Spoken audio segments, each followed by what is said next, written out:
Riggs, I'll tell you what, just hop in the bus, head 78 miles northeast. You're going to end up on I-96, follow all the green to where they're waiting on the number 2 team in the country as you're watching the Big Ten on ESPN. Final 2 weeks of the Big Ten regular season, and it includes 4 of the top 8 playoff contenders in the country. The Buckeyes are moments away from kickoff here at Spartan Stadium. Number 3, Michigan trying to stay the course. They host Indiana. Wisconsin in position to possibly clinch the Big Ten West. And then there's the team that has caused all of the chaos, Penn State, the upset of these Buckeyes. It has the Nittany Lions with a chance to find themselves playing for the conference crown.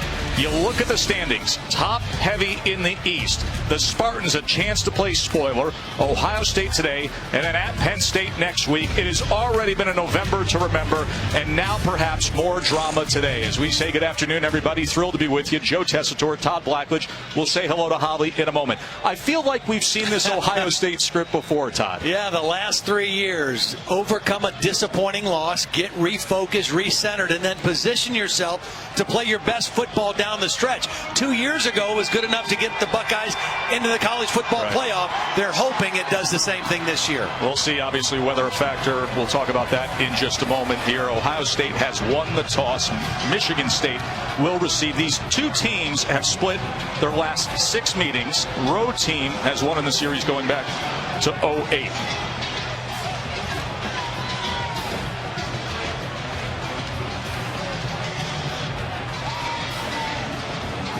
Of course, last year, Michigan State in Columbus, Michael Geiger last second field goal to topple Ohio State 17-14. As Tyler Derman is set to kick away. Dangerous R.J. Shelton set to return.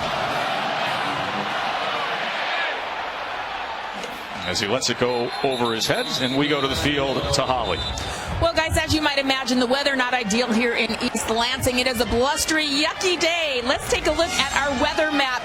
Temperature right now is 37 degrees, but it feels like 21 with wind gusts up to 20 miles per hour. We have seen rain, sleet, snow, and wind today. It is a terrible day here, but both teams will have to overcome these conditions. The biggest factor right now is the wind down here on the field.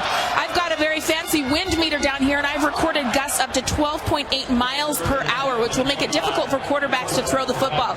So the ground game's important, and this field is in good condition. It is Kentucky bluegrass. It's been covered with a tarp until up to about 2 hours before the game and is draining well. Stay warm, my friends. Could be a long day down there. As the Spartans come with Shelton on the end around, gets a good block, and will start off with a first down run. Shelton came to Michigan State as a running back and has continued to develop as a wide receiver. They want to run the ball inside, but you open it up right away with the wide receiver sweep for a good gain, and you give that Ohio State defense, which is so fast and playing at such a high level, something else to look at and to think about.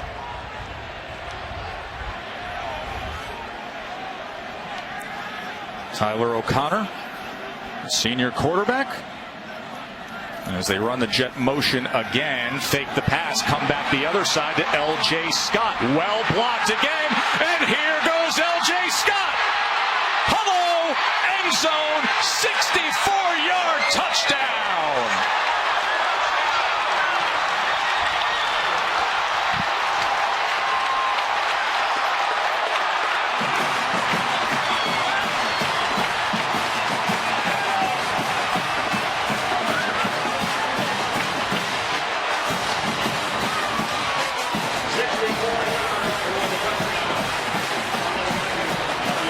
Two plays, 2 excellent calls by Dave Warner, the offensive coordinator, and beautiful execution.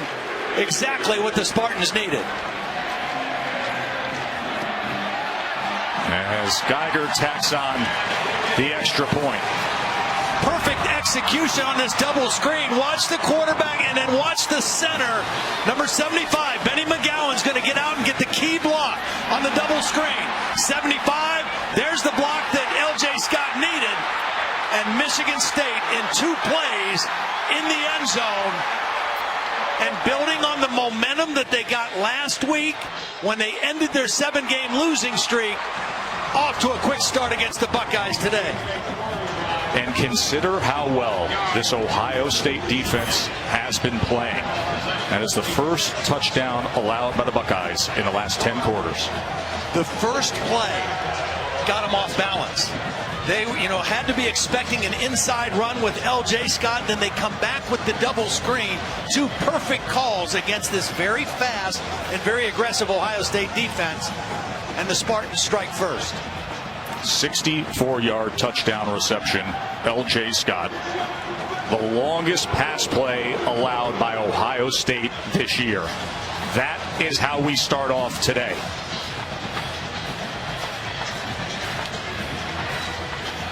Michigan State on their opening possession scored first against Michigan a few weeks ago. Weren't able to hold on for the win.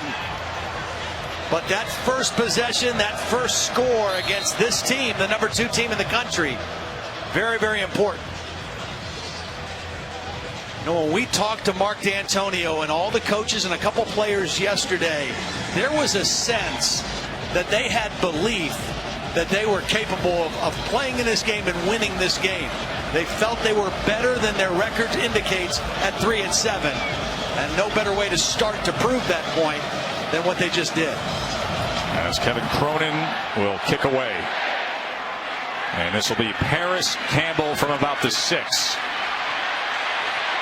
As he gets to the outside, and a good return by Campbell. It was Cronin who had to run him down. 32-yard return. Well, you know what has happened in recent years. 2013 Big Ten championship. Then number 10 Michigan State beat then number 2 Ohio State 34-24. And November 21st, 2015, as Geiger celebrated windmill style, and the Spartans beat then number 3 Ohio State. And Mark D'Antonio in his 10th season, he said, listen, if you were at practice this week, you wouldn't see us as a 3-7 team. There was great energy and great focus.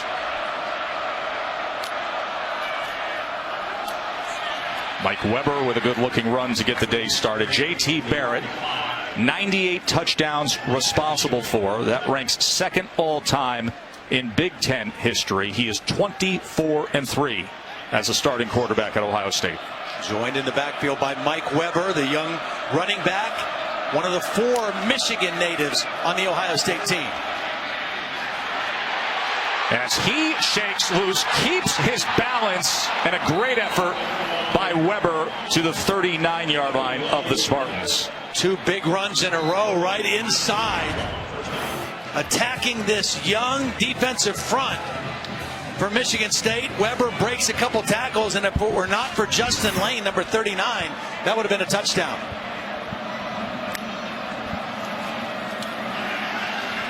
Barrett keeps it this time as he makes his way inside the 35. The impact players are brought to you by Jared, the Galleria of Jewelry. We just saw Mike Weber. He was a recruiting gem that everybody wanted out of Detroit's Cats Tech. 7 rushing touchdowns on the year. Curtis Samuel is the breakout star this season. Of course, Riley Bullough on the other side. They're man in the middle for the Spartans. Yeah, and Samuel will move all over the field. They'll try to get him the ball right away. There's Malik McDowell, their best defensive lineman, out today. Good effort from Andrew Dowell with the tackle there. Malik McDowell, 24.5 tackles for loss, 7.5 career sacks. He's out injured with a left ankle.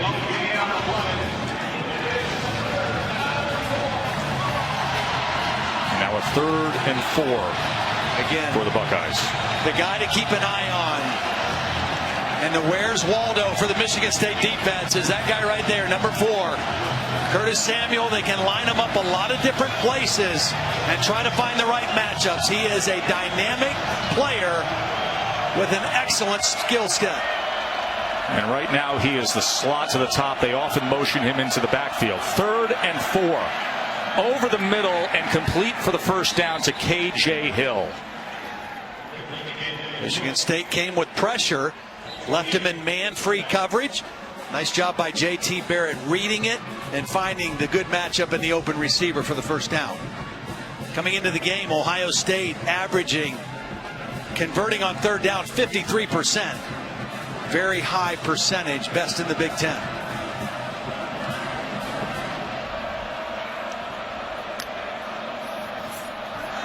Here's Samuel. Aggressively getting after him that time was Monte Nicholson. They can line him up as a slot receiver as they did earlier in this possession, that time in the backfield. He doesn't have the physical build or strength to carry it or touch it 25 times a game like Ezekiel Elliott did. Their ideal number for him is about 15 touches a game. Barrett, that is incomplete. I think that ball might have gotten tipped. Looks like it was Raekwon Williams there, Todd. So a 3rd and 8 now for J.T. Barrett and the Buckeyes on their first possession. The thing you always have to worry about with Ohio State in 3rd down, you want to know where Samuel is, but you have to account for the quarterback as a runner and rush him with discipline, because J.T. Barrett always dangerous on 3rd down runs.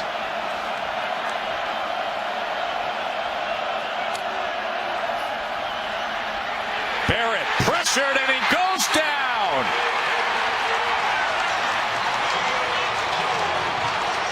Shane Jones getting after J.T. Barrett. Yeah, they came with the pressure. Here's Shane Jones lined up right behind the nose guard, and they're going to twist, and he's going to get free.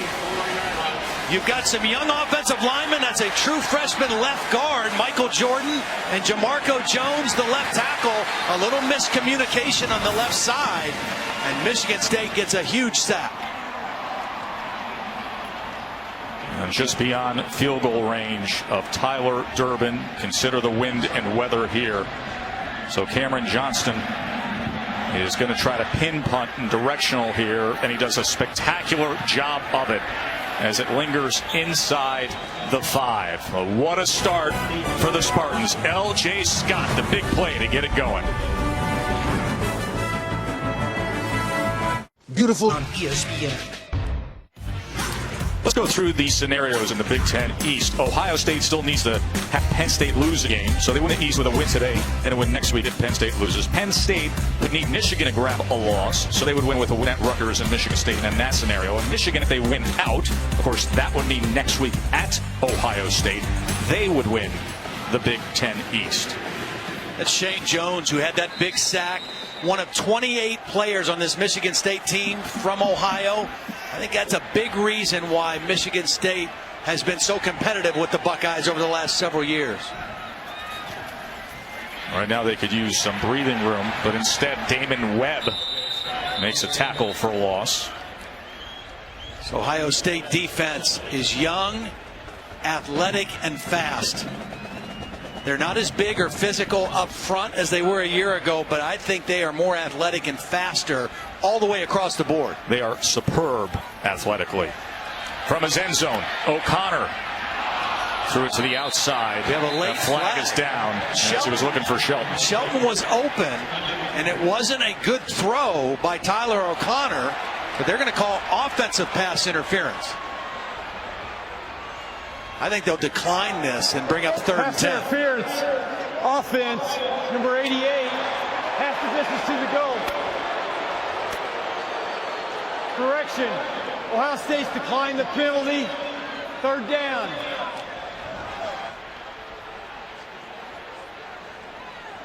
Called the foul on Medeiros, number 88. Right now, this is where Tyler O'Connor has to be really smart with the football. Here's Medeiros and the outside receiver. Oh, they're saying it was kind of a pick or a rub play. I think it was incidental contact. 3rd down and 11 as he's 2 yards into his own end zone, Tyler O'Connor. He was looking for the quick strike, but it was batted and incomplete as Denzel Ward had coverage that time. So now they will be punting, and Ohio State's defense will earn their offense great field position here. That was a big 3 and out. And that guy that we talked about on offense, where's Waldo? He's back to return a punt right now inside the 50-yard line. And this looks like it's into the wind for Jake Hartbarger. Those flags are pinning in that direction. So he needs a big one here as Samuel sits at the 46.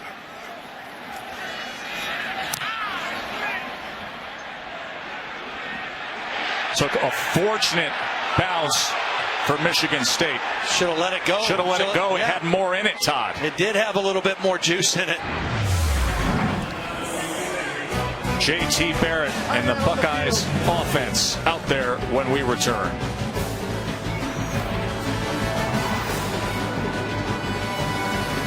Senior day here at Michigan State. There's a Bull family. Of course, Riley, the middle linebacker, they've experienced a lot of senior days here at Michigan State through all the generations of Bulls who have played here.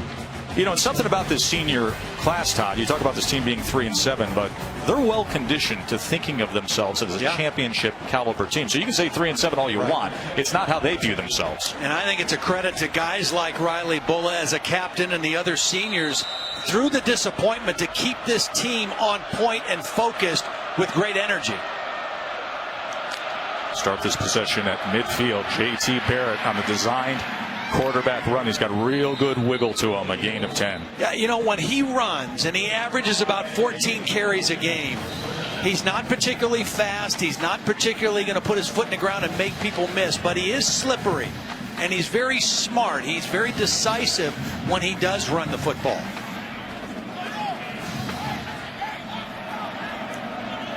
Right now, Ohio State moving the ball pretty easily. There's Barrett. As he didn't have many options there. Let's go to the studio to Adnan. Thank you very much. I want to update you the LL Bean studio update. Maryland and Nebraska. Nebraska's still alive in the Big Ten West. They need to win out. There's Terrell Newby with a touchdown, 8 yards, 7-up right now, Joe. All right, Adnan. Be interesting to see how things develop on this Saturday after all the wackiness we had on an unexpected weekend of results last week. One of the things Michigan State really wants to do with J.T. Barrett, they already got the 1 sack, but they want to move him off his point. That first down play, they moved him out of the pocket and he had to throw the ball away. 2nd and 10, another run for Barrett, and this time he is dragged down at the 34-yard line by Riley Bulla. Michigan State spreading out to cover receivers, and J.T. Barrett is reading that. There's this one linebacker in the formation. They're getting a block on him, and he's run it twice for good yardage on that little quarterback draw. Now Weber and Samuel in the game together here, and Samuel's in the slot to the near side. 3rd and 3. Weber averaging 8 yards per carry so far.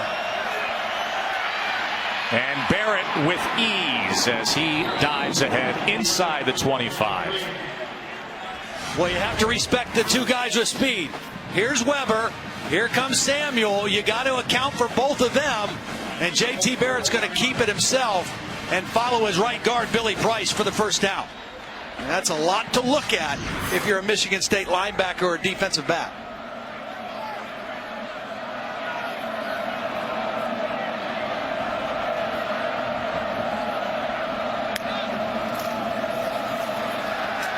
First down pass lofted to Curtis Samuel for the Buckeyes. Touchdown.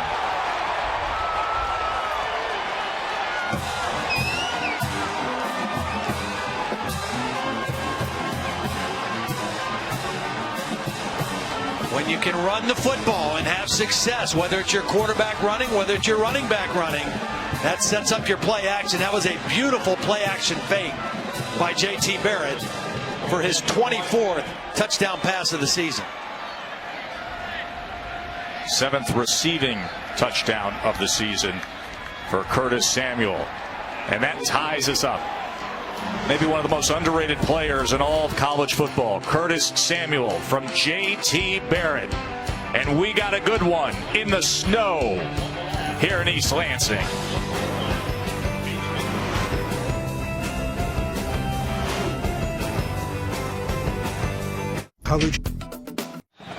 Ohio State ties with a touchdown. Now, Michigan State plays a lot of quarters coverage, which means all 4 of these defensive backs are responsible for a quarter of the field. But watch the safety get locked in on the play fake.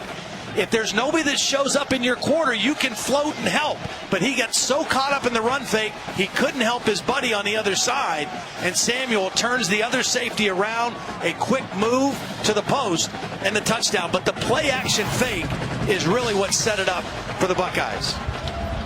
Well, Curtis Samuel's from Brooklyn, New York, and when Urban Meyer went to recruit him, he said, I was out in the cold weather standing under a raised train track in Brooklyn at night.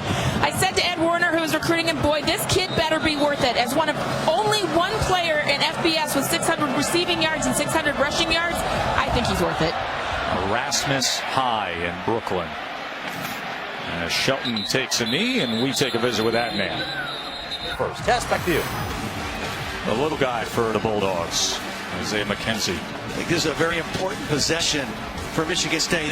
Their best chance is if their offense can run the football, which they've been doing pretty well the last 3 or 4 games. But their defense is going to struggle with Ohio State today. They're going to have trouble stopping all the things Ohio State can do on offense. They must run the ball and possess it. And they try to do that with L.J. Scott, who continues driving his legs forward for a gain of 5. L.J. Scott, another one of those 28 Ohio players. He was involved in the big recruiting deal between him and Mike Weber. L.J. Scott chose to come to Michigan State out of Hubbard, Ohio. Had a career high 139 yards in their game here against Michigan.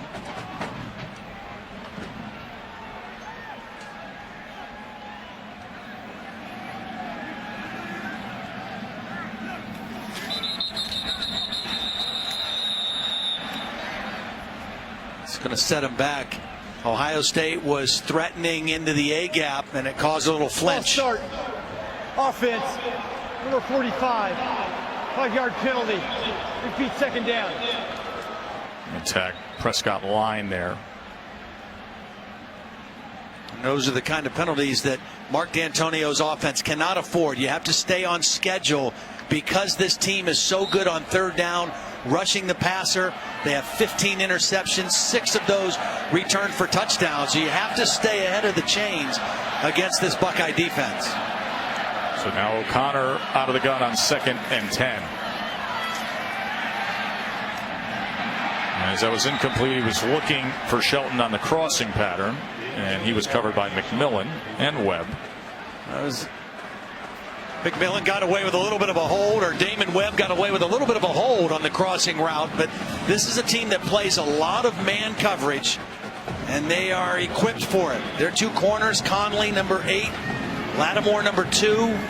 Excellent man-to-man coverage guys, and they've taken it to a new level this year, not only in being able to cover, and they don't just try to knock down balls, they try to take them from you.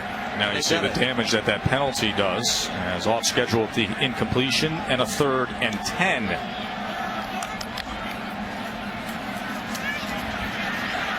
O'Connor complete for a first down. That's Donnie Corley. Excellent pass protection. That was a 5-man rush by the Buckeyes. So they were bringing extra heat. Watch the protection for Tyler O'Connor. He's able to survey the field. And a nice tight throw against man coverage. Ohio State plays 3 corners. That was Denzel Ward in coverage, and nice catch by Shelton.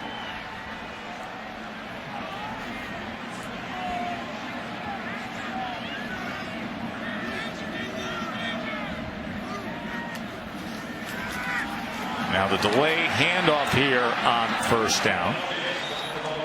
After we get finished today, we're going to go down the road to Ann Arbor, Indiana, and Michigan. That'll be 3:30 Eastern on ESPN.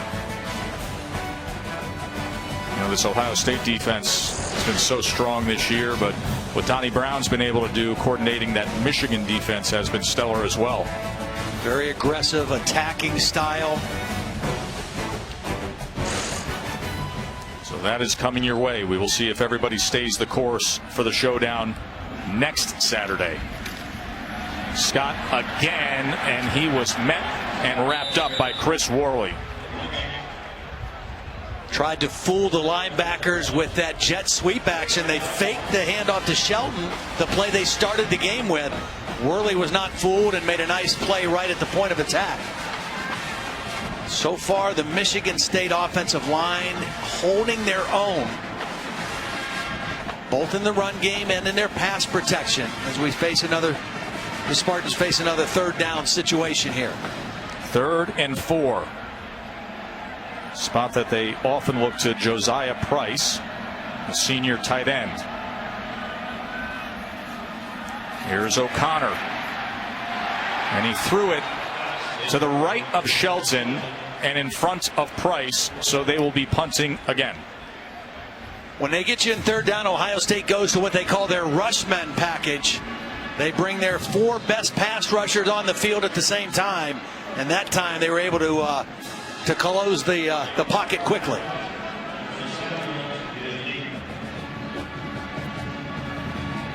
Jake Hartbarger, last time he was out, he had to face that wind, and here he is again with it as he hits a line drive that's fielded by Samuel. Samuel somehow spins free and is able to make the most of it on the other side of the field. And it was Chris Fry who finally ran him down. Holly? Well, you talked about all the injuries for Michigan State, but Ohio State the last 3 years has been one of the most consistent programs in the country. Look at these start charts. You just do not see consistency like this, particularly up front on the offensive line, which means you have great ground equality every single week. Their conditioning staff, their athletic training staff, and their strength coach, Mickey Marotti, doing a great job with recovery, nutrition, the whole package at Ohio State, making sure these players stay on the field. And Holly, we're not trying to send people to the eye doctor. We're just making the point there that you see all the same names when you look through all the starters over recent years. And look at the difference between them and Michigan State this year. And at this point in the year, when you see that many different combinations in the trenches, it does not spell the recipe for success.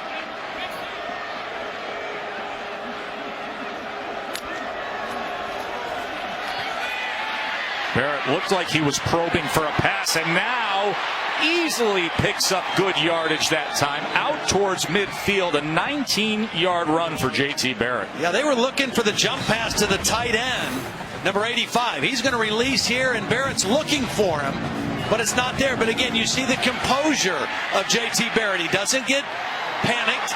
He just tucks it, and not only gets what he can get, but he gets another first down. Again, Ohio State has so many ways to attack you with a quarterback who is so efficient in this offense. Barrett taken down that time by Demetrius Cooper. This was a designed roll by the quarterback, but the right tackle just kind of lost contact with his block. Watch right here. J.T. Barrett's moving, and the right tackle, Isaiah Prince, just kind of lost contact. And the Spartans end up getting their second sack. Price, the sophomore right tackle on this offensive line for the Buckeyes. He had a really in a 2nd and 15. Rough night against Penn State in that loss up in Happy Valley, but has played much better since that night. That ball was deflected at the line of scrimmage and falls incomplete. It was Williams again getting his hand up top. Second deflection. 2 sacks, 2 deflections, and a 3rd and long now for the Buckeyes. Little twist game on the inside, and instead of continuing to try to get a sack, knowing the throw is going to happen quick, nice job by Raekwon Williams to get his hands up and knock the pass down. 3rd and 15. We have not seen a ball get targeted to Noah Brown yet. Their big receiver, he's on the outside, right out here.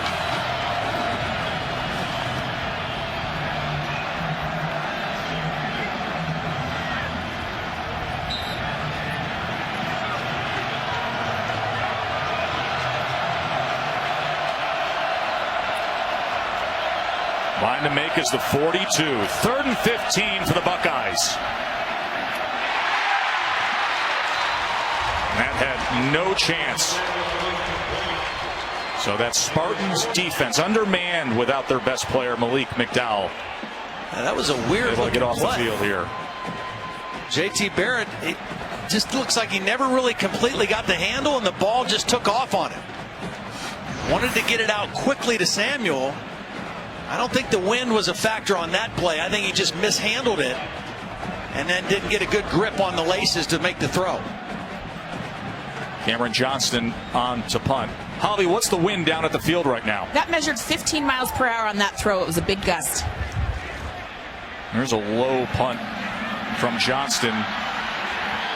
And they're able to make the coverage tackle down at about the 12. Adnan, what's up, my man? So Nebraska aiming towards their 9th win of the season.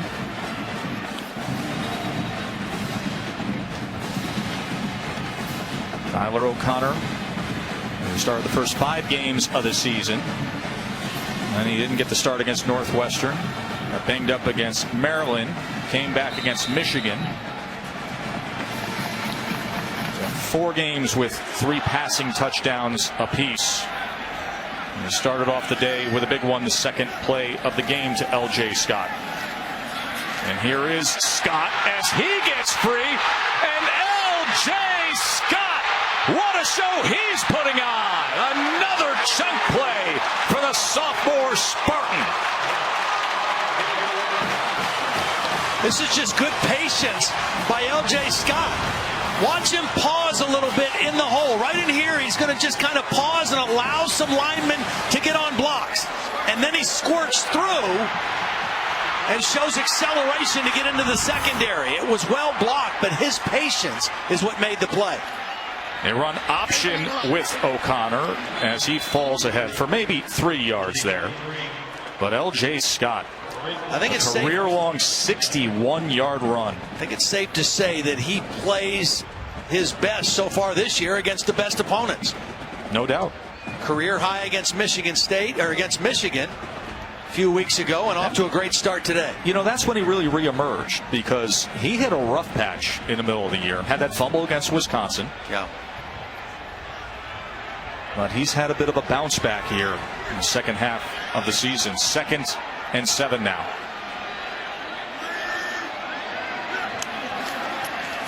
As they go to the up back line, it'll be 3rd down and 6.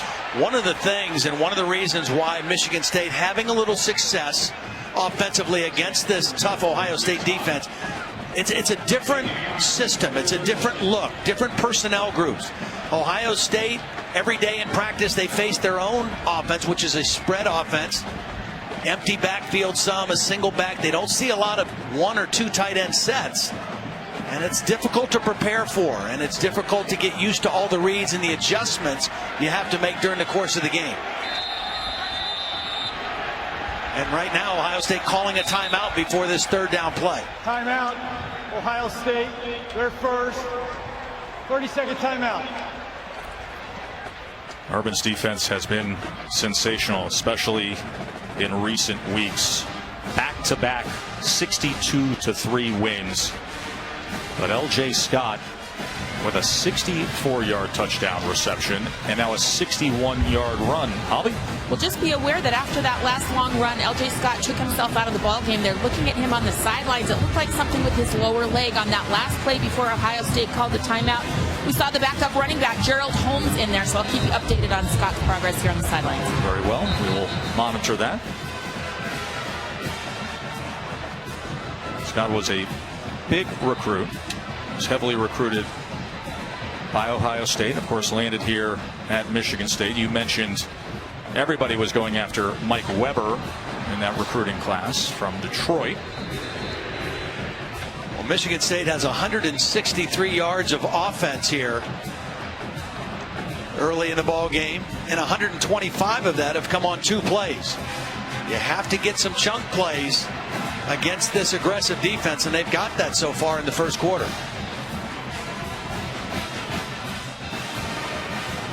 Important right here on this 3rd down play again for Tyler O'Connor to take care of the football, make a good decision on 3rd down. They are in scoring range, in field goal range. Be smart with the football here on 3rd down.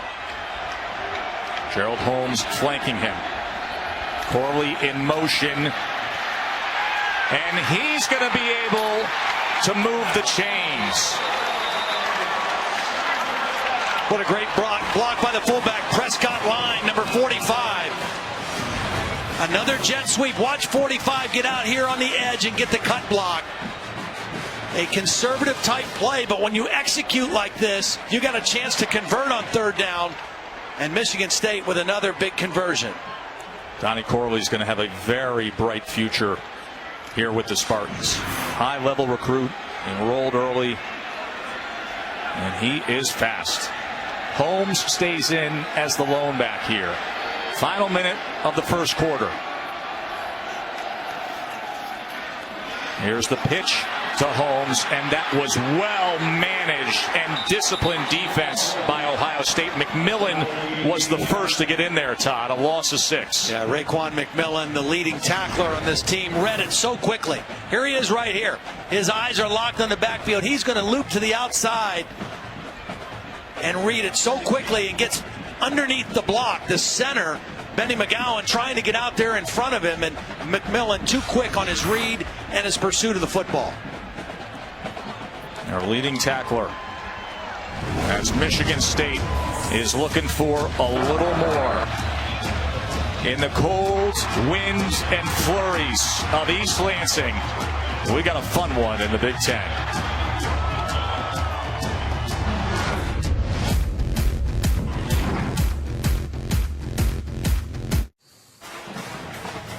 The first-class move by Michigan State moments ago as they made donations to the legacy funds of the families of former players Mike Sadler and Mylon Hicks. Both players passed away this summer. Renee Hill on the right, Karen Sadler, the mother of Mike Sadler, the former All-America punter, on the left. In fact, today would have been Mike's 25th birthday.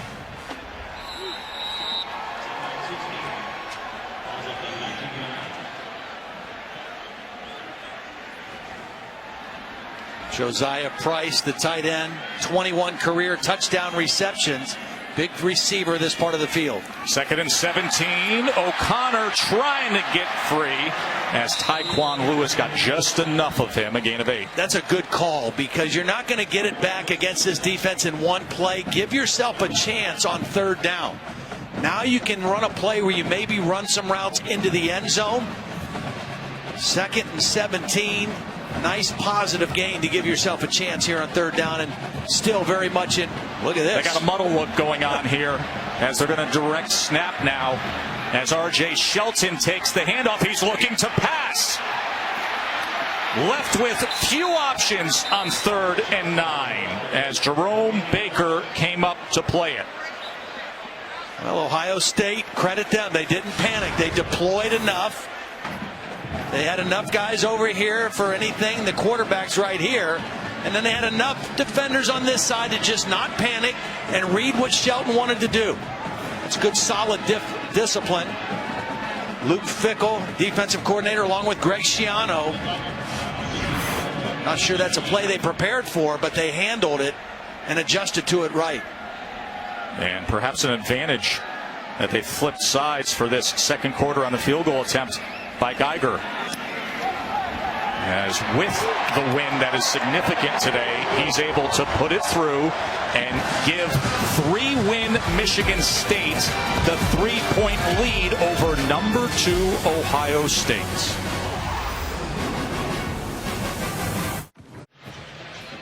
Junior Curtis Samuel has become the go-to guy for this Ohio State offense. They can move him in a lot of places. In the backfield as a slot receiver.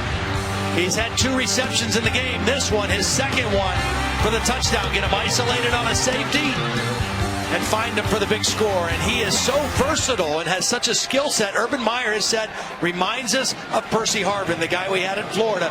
Very similar when you look at their numbers as a runner, as a receiver. And right now in this season, Curtis Samuel, the only player in FBS to have over 600 yards rushing and 600 yards receiving. And as we showed you there, when you compare their junior seasons, really any season, because he's ahead of pace of any of Percy Harvin's single season high stats at Florida with Urban Meyer.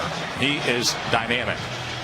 But right now, it is as you thought things could play here with Michigan State, as did their coaching staff, in terms of having the attitude they wanted, the weather they wanted, right, and the pace of game that would favor them. And their offensive line is playing well enough to keep them in this thing right now.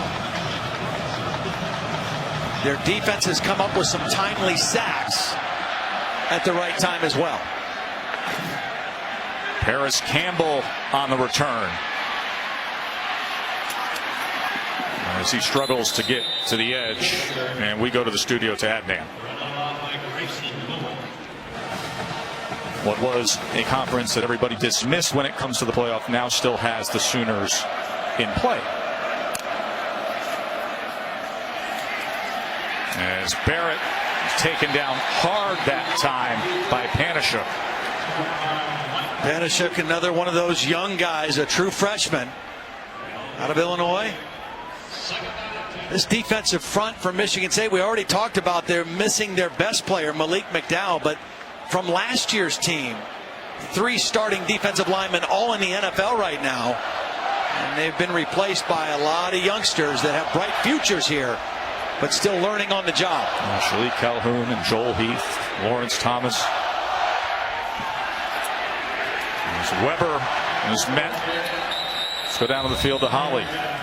Without Malik McDowell, possible first-round draft pick on this defensive front, they are so young. 3 freshmen, but more important, not experienced starters. Josh King, just 2 starts. Mike Panashuk, 1 start. Raquan Williams, just 1 start. And Robert Bowers, 1 start. Guys, a total of 40 tackles amongst these kids, with Raquan Williams with the most, 21 tackles. So Illegal helmet contact, hand to the face, defense, number 98. well, penalties won't help him like that, though. No. That's Demetrius Cooper, and it'll be a first down for Ohio State. Well, those were 2 good defensive plays in a row, and that penalty really hurts him. Left side, there it is. Hand right up in the underneath the face mask. That's an easy call to make. Working against Jamarco Jones, and an unfortunate penalty for this Michigan State defense. Weber and Samuel both split out of the backfield. Empty look here on 1st and 10. Barrett is complete that time as he gets it to Campbell just beyond midfield. Reminder that you can watch the alternate angle Skycam coverage of today's game, streaming live on Watch ESPN, and it's brought to you by Microsoft Cloud. It was a tough throw right there by J.T. Barrett, because he was under duress from Riley Bulla, who came on a middle linebacker blitz. Weber to the near side, well blocked, and Mike Weber rides his way inside the 30. The Buckeyes on the move. Little something extra now with Nicholson, and a flag comes out. Well, this was really well blocked by the wide receivers. Curtis Samuel with a great block.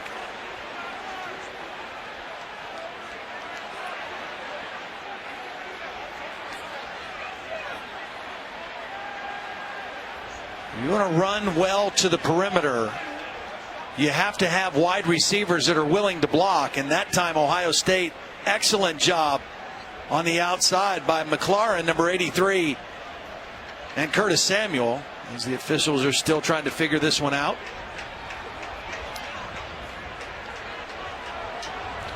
For Ohio State, that's their 5th run of the ball game of 10 yards or more, so they are getting chunk plays in their run game against this Spartan defense. Well, Snodgrass is the referee, heading things up today.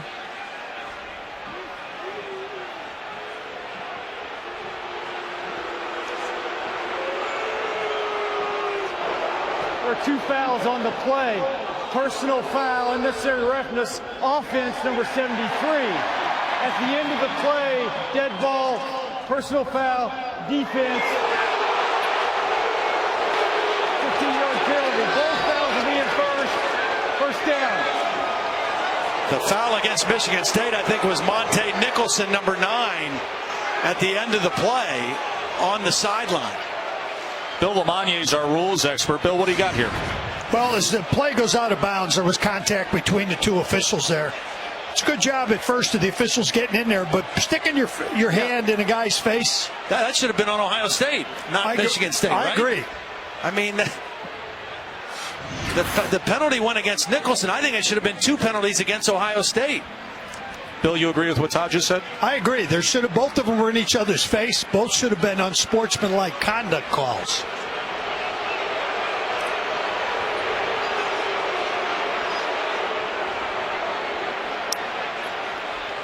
Bill, is there anything we can't pick up here on video? Perhaps language, something that was said? No, I think they just missed the finger in the guy's face. But I'm not sure what. I mean, they're marking off. Oh, now they're coming back. They originally had another foul on a different player that was live ball. That's the one they're first walking off. Now after the second one, because it's on the defense, that's an automatic first down. So they tally it to a first down at the 37-yard line when all was said and done. Bill, thanks for the help there. The first penalty was on Michael Jordan, the left guard. That was a live foul. And the second penalty on Monte Nicholson of Michigan State. Samuel, as he gets it to the 30-yard line, taken down by Chris Fry. Part of the uniqueness of Curtis Samuel, you line him up in the backfield, you run him between the tackles. They also let the defense deploy and move him out of the backfield and try to get him isolated in pass coverage. And this time Barrett pulls, and with that decision, he's close to the line to make. And it should be enough for the first down, depending on this spot here. The reason that can be so effective with a guy like Curtis Samuel is you allow the top secondary guys to go ahead and cover the wide receivers, and then you move him out of the backfield, and more than likely you're going to get a linebacker or a safety matched up on him, and that's an advantage for the offense. Like right now, here he is, and that's a safety over the top, not a corner. First down, Barrett with time, nearly intercepted that time.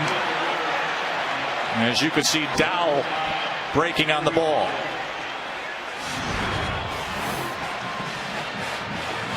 JT, a little dangerous on this pass. The ball hung in the air. It was thrown to the inside, intended for Weber. And Dowell almost had a big interception. It might have been a pick six for the Spartans. 2nd and 10 now.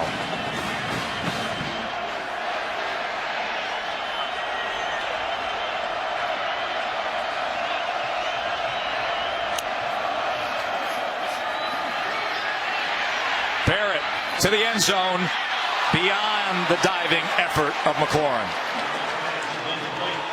Well, credit Riley Bulla on a delayed middle linebacker blitz for just causing J.T. Barrett to throw this a little bit too far.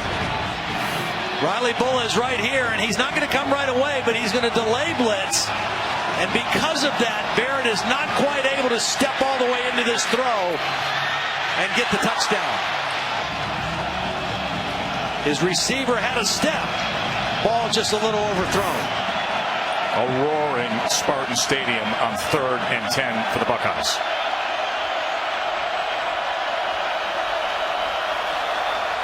Barrett's going to run for it. And he is cut down by Nicholson.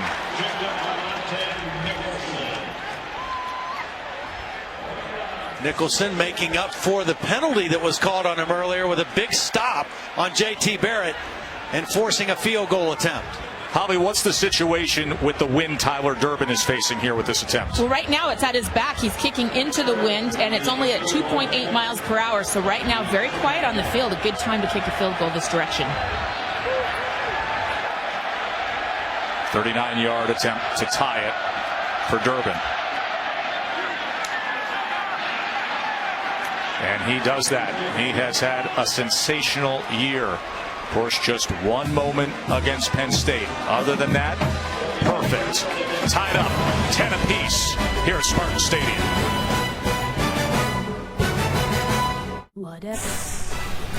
These two teams have split the last 6 games.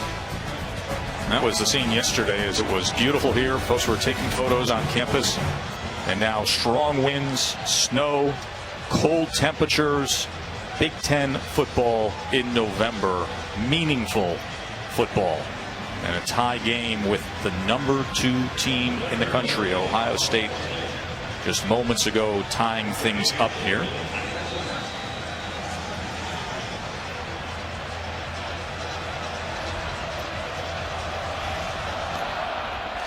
As Durbin got under it a little bit, and because of it, it'll be fielded at the 8-yard line by Shelton. as he works his way towards the 25. Let's go to Adnan. All right, back to you, Brett.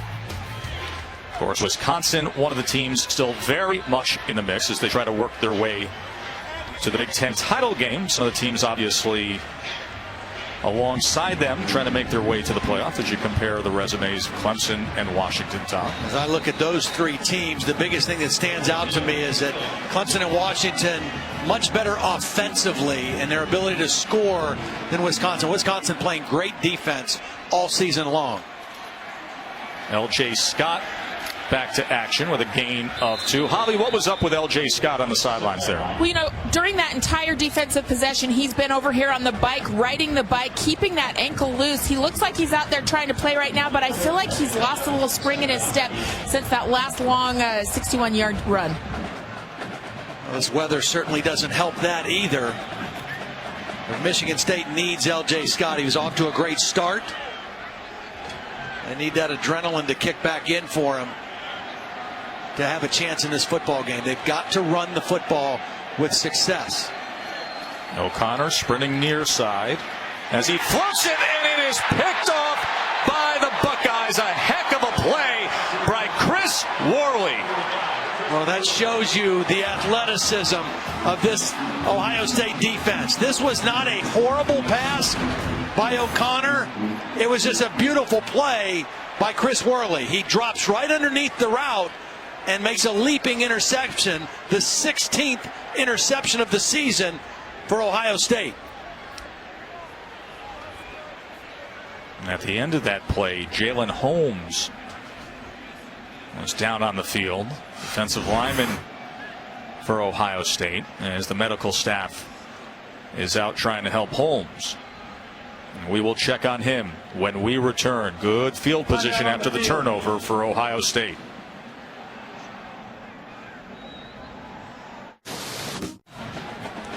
That's Jalen Holmes over on the medical bench over there as he's made his way off the field. It was kind of a friendly fire deal. Robert Landers, number 67, his own teammate, is going to fall into the back of his leg, right leg, and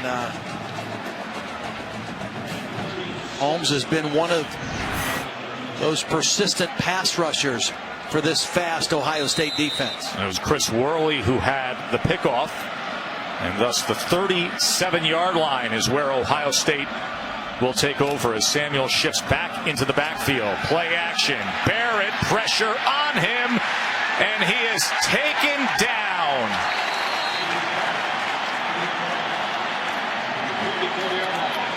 And it's Cooper and Bowers in the third sack of the game for Michigan State. Well, just another timely rush by Michigan State. It's just a four-man rush, and a nice job getting there. Demetrius Cooper was the first guy to get there and flush him out of the pocket, and Bowers ends up with the sack. But Cooper, with his quick rush, was the first guy to collapse the pocket on J.T. Barrett. So now a 2nd and 16. Mike Weber to the top of your screen as they go empty again. Snow is coming down harder. Barrett trying to dance and spin his way through the middle and back to the original line of scrimmage. Ohio State has moved the football against this defense, running it, throwing it, but timely sacks by the Michigan State defense have kept them right in this thing, and that's why the game is tied at 10 apiece. 3 sacks for Michigan State against that group. Can Cooper do it again? Ohio State 2 of 5 so far on 3rd down.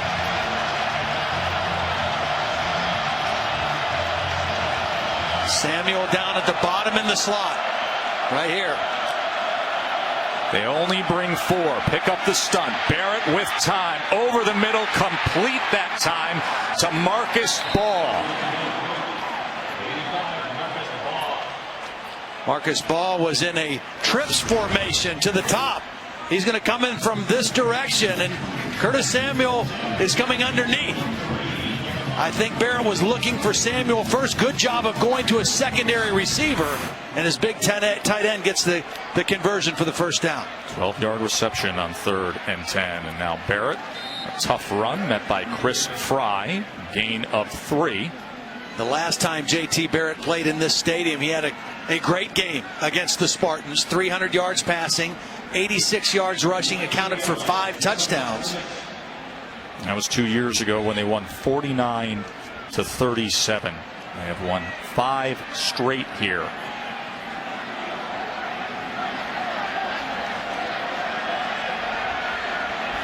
Just a brief moment of clearing from the snow. Here's jet motion with Samuel.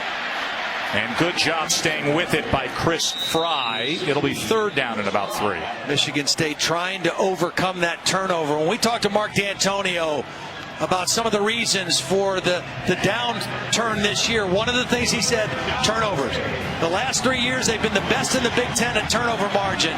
This year, -4. They were +14 a year ago, -4 this year, trying to survive the first turnover of this ball game. Remember, they turned it over 4 times in that loss to Wisconsin. That started the bad roll, the 7th straight going south. 3rd and 3. Inside handoff and Met stop, fumble. Spartans are on it. Fumble recovery that time. Alexander came up with it. Well, Riley Bulla was the first guy to get there, and he forced Mike Weber to try to bounce this play.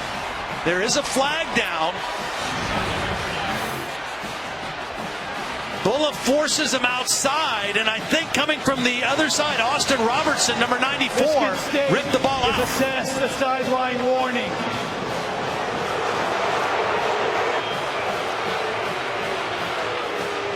So they trade turnovers here, and the Michigan State defense comes up big. Just the 2nd red zone turnover for Ohio State this year.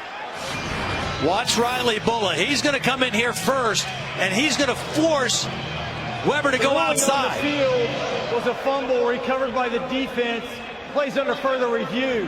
As Weber bounced to the outside, he gets wrapped up by Austin Robertson, number 94. The question now, was his knee down before the ball came out? Remember, the ruling on the field was that he fumbled, and the recovery was for Michigan State with Alexander. Bill Lamagnier, our rules expert's been looking it over. Billy, what do you see? Well, we got to. This is tighter than it looked by the live eye. As he rolls down there, when does the ball come out? Hard to see from that angle.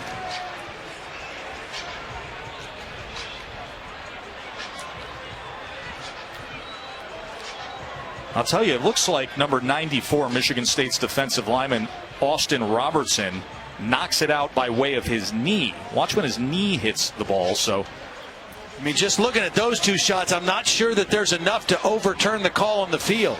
No, it looks like the ball's coming out just before. Yeah. His hand comes off of it just before. So we're going to stay with this call. The ruling on the field stands. First down, Michigan State. and that's the way it goes. And then have the evidence to reverse the call, and it is, I would say, a critical, much-needed fumble recovery for Michigan State there. How about yesterday when we sat and visited with Mark D'Antonio? Very coolly, 2 or 3 times he said this to us. We're going to be okay. He did. We're going to be all right. And right before he left the room, I asked him, Mark, when you say that, we're going to be okay, do you mean going forward or do you mean tomorrow? He says, we're going to be all right tomorrow. And they were very confident. They are all right. He also used the phrase belief, that you have to believe, and that he felt his team very much believed that today could happen and play this way. As L.J. Scott's got a lot of green ahead of him. They start off this possession with a 24-yard run. Watch Cody Keeler, the right tackle, just collapse this side of the Ohio State defense. The corner goes with the receiver because it's man coverage. That leaves nobody out there on the perimeter. And Cody Keeler, the right tackle, just sealed the edge. A lot of man coverage by Ohio State. So when a guy goes in motion, that defender has to go with him and voided an area there. Damian Terry in the game right now at quarterback.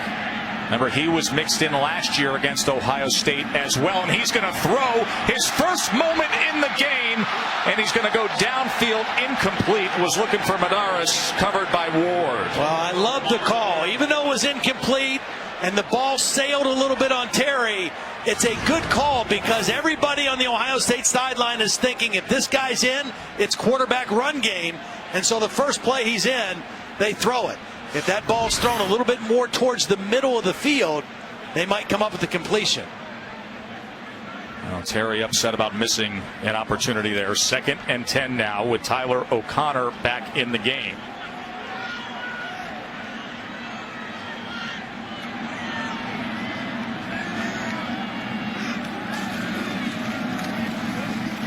And this time Scott has nowhere to go as McMillan and Landers pull him back. Coming into this game, Ohio State only allowing 111 yards per game rushing, 3.2 yards per carry. Michigan State with 114 yards in the first half. Again, we talked about it. Holly showed you that starting lineup chart for 3 years for Ohio State. This offensive line for Michigan State today makes their 7th combination of starters that they've had up front. Due to injuries and different situations, holding their own so far in this ball game. Straight ahead they go with O'Connor. Yeah, right now, Mark D'Antonio, that's a field position play. Ohio State so far in this first half has had a huge advantage in starting field position. Right out around their own 42-yard line, Michigan State backed up. He's using this opportunity and that conservative call on 3rd down to try to flip the field here late in the second quarter.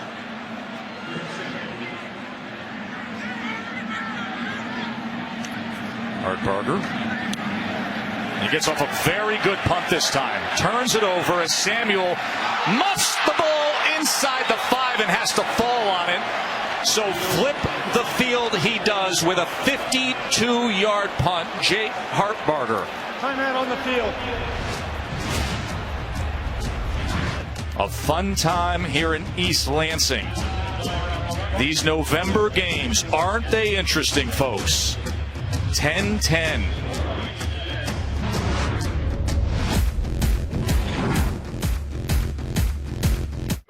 Going up with Nebraska or Wisconsin right now. But so far, we've got the most intriguing happenings right here in East Lansing. Ohio State from the 4.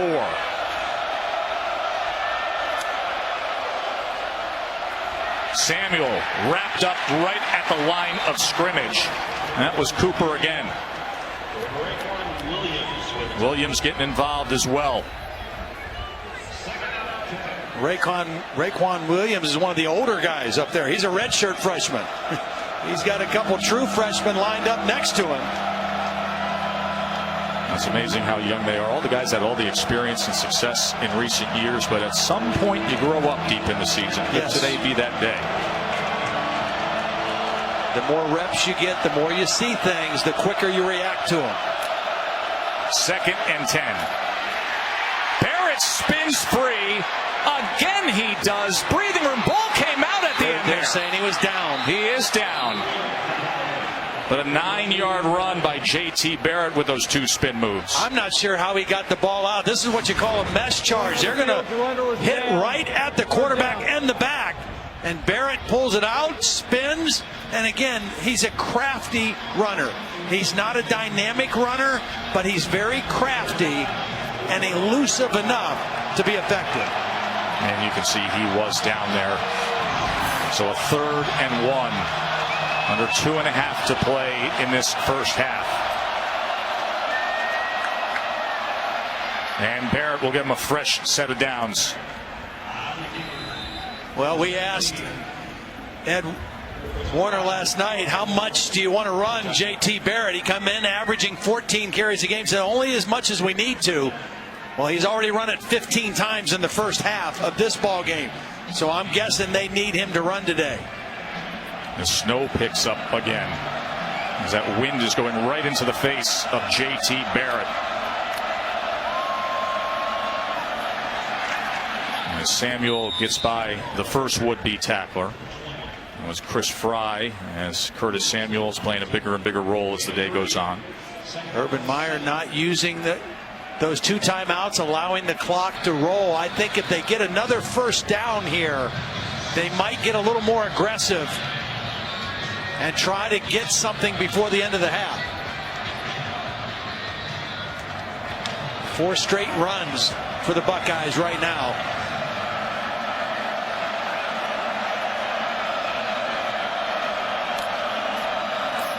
Second and 7. Pressure on Barrett. Gets it complete. Paris Campbell. Right at that spot there. Maybe just short.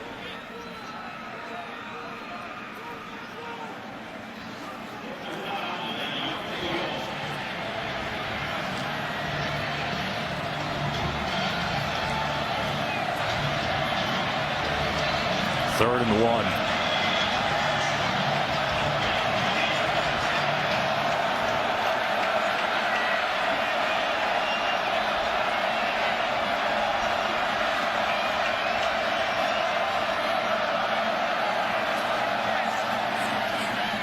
Weber with ease. Wasn't met until he had 4 yards in. Adnan, what's up?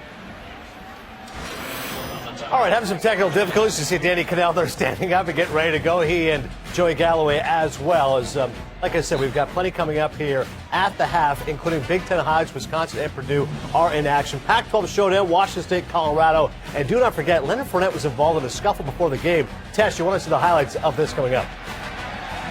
You know, we were glimpsing at it before, and obviously there's a lot of heat between LSU and Florida in the rescheduling of that game. Ohio State will get the ball when we start the second half here. 3-7 Michigan State. But you know how they've been playing in this series lately. The last 4 games between them, plus this half, they have now each scored 114 points even, 10 apiece here as we go back to Adnan in the studio.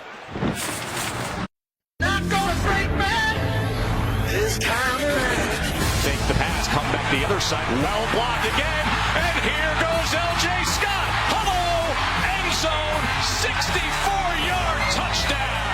First down pass lofted to Samuel for the touchdown. Not gonna break back this time around.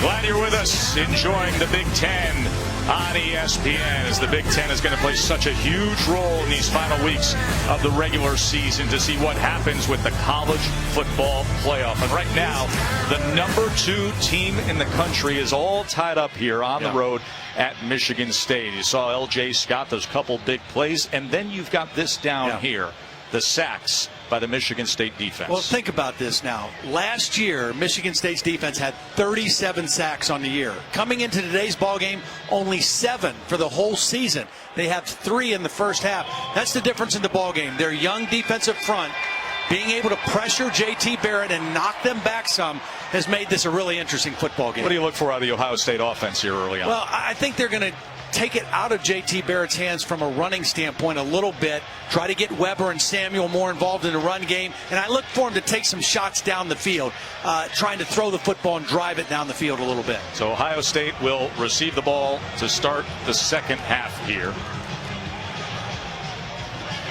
So far in the game, Ohio State has not really tried to throw the ball down the field. That's not necessarily one of J.T. Barrett's strengths, but I think they need to try to threaten this Michigan State defense with something down the field.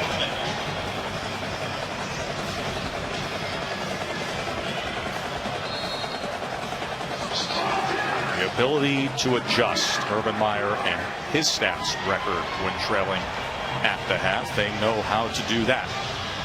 I'm talking to a couple of the coaches, and they said that's really the sign of coaching in these games in this league. The ability to adjust, how quickly you can adjust, who can stay ahead of whom in the adjustment game.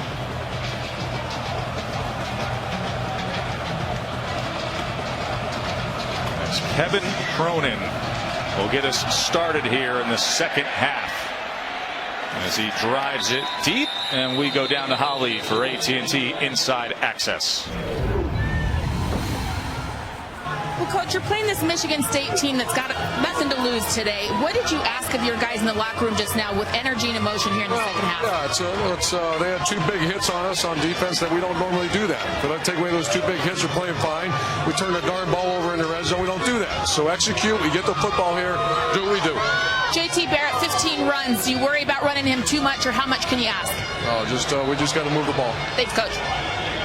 Urban bothered by the turnover in the red zone. That was Dylan Alexander who recovered that fumble. Remember, Ohio State was in good shape with an interception. Good field position, and then Michigan State forced the fumble. So here is JT to pass to open things up to Samuel.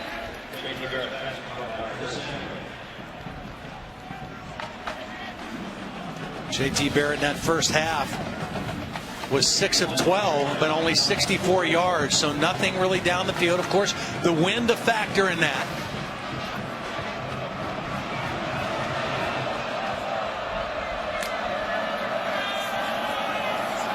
Here he is on the run, and he's going to be just short of that line to make, as Robert Bowers had the tackle.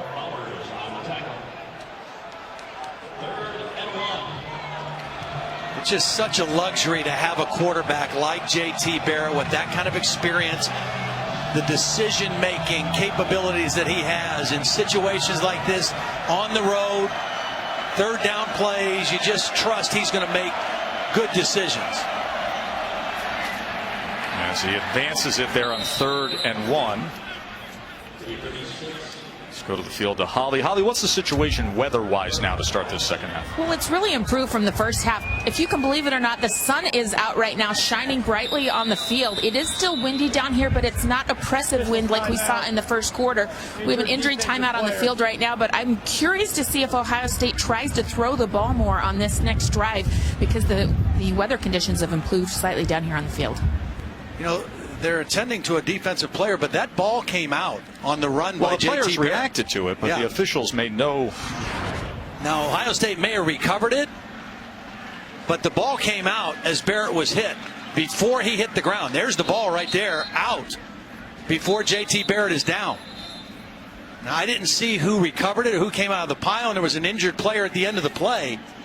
But on that 3rd down and 1 play, the ball is definitely out before Barrett's down. Ohio State's lined up over the ball, and we had the stoppage because of the injured player Bowers, but they're 3 for 3 now on converting 3rd and 1. Barrett downfield he goes, but it was beyond a wide open James Clark. Yeah, those are throws you just have to make. I know it's a windy condition. You have to kind of drive the ball a little bit more into the wind, but when you get those chances for the big chunk plays in the passing game, you have to come up with them, and JT not able to make an accurate throw on that play.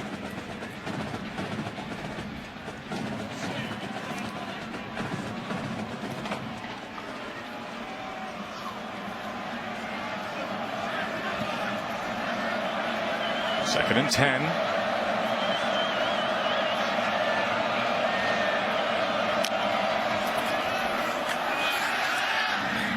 As he gets the quick strike this time to Clark. It'll be 3rd and 1 at the 45-yard line. Ohio State coming into the game 53% conversion on 3rd down, and this is part of the reason why. When you can move the ball on 1st and 2nd down, stay ahead of the chains and give yourselves 3rd down and short, pretty easy to convert. They're 6 of 10 in the ball game tonight. Barrett and Weber in the backfield.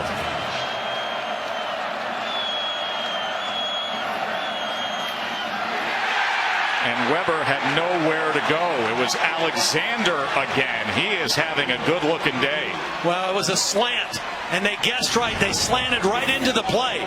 Here he is right here. Both these guys are going to slant to the inside, and the tight end ball is not able to cut him off before he gets into the backfield. That is a big play on 3rd down for the Spartan defense. Alexander had the fumble recovery earlier and now comes up big on that spot, forcing a punt out of Cameron Johnston, who averages 47.2. A line drive rugby style. That takes an Ohio State bounce all the way inside the 15, down close to the 11-yard line. 45-yard punt. That's where Michigan State will start, tied up with the Buckeyes.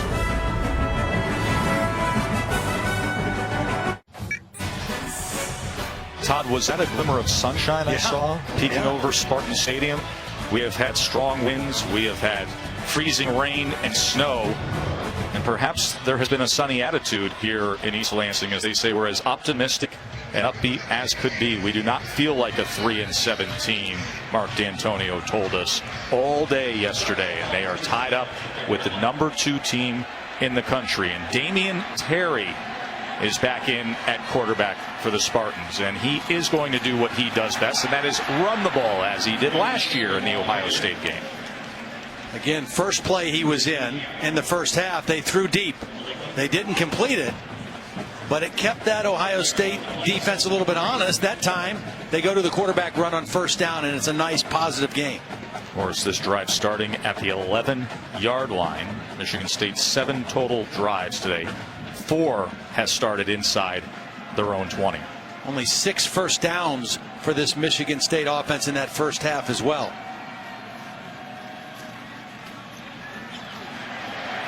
And that'll move the chains with a gain of 5 by Terry, the junior quarterback.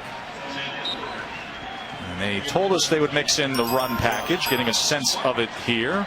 See Baker Mayfield and Skylar Howard, who go about it a much different way, will be in prime time tonight on ABC. Baker Mayfield all of a sudden right in the Heisman hunt after Lamar Jackson's stumble on Thursday night.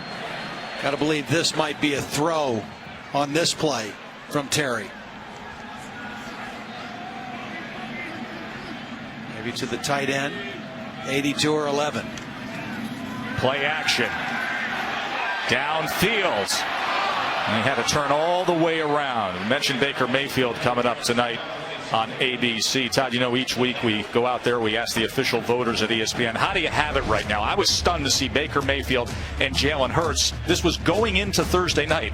And now, listen, you got opportunities if you're one of the other horses in this race. Lamar had such a big lead. Well, as a voter myself, I love watching the games this time of year, because one of the biggest criterion for me as a voter is how do they play in the biggest games of the year, the games that matter the most. Well, this is why we wait for November for all of this. The Heisman race, the playoff race, this is when it's all determined, as we've been seeing last week, now already through this week. 2nd and 10. O'Connor downfield and incomplete, as Michigan State still with no wide receiver receptions today. Well, again, the corners, and there's 3 of them really for this Ohio State defense.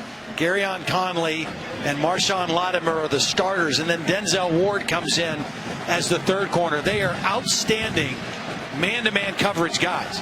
And then they've got a safety in the back end, and Malik Hooker, who leads the team with 5 interceptions. This is a very talented, athletic secondary of Ohio State. And then they've got the pressure up front. So it all works together, especially when they get you like this in 3rd and 10.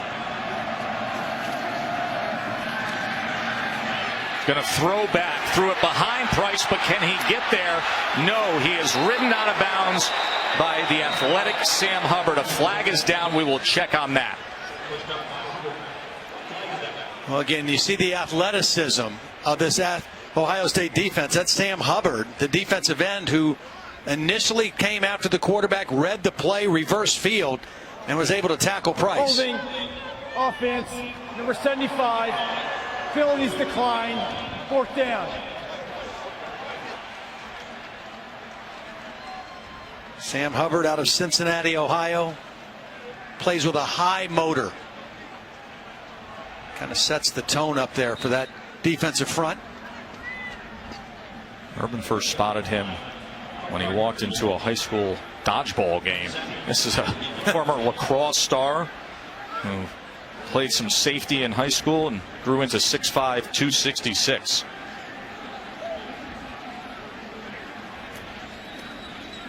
Art Barker's punt here,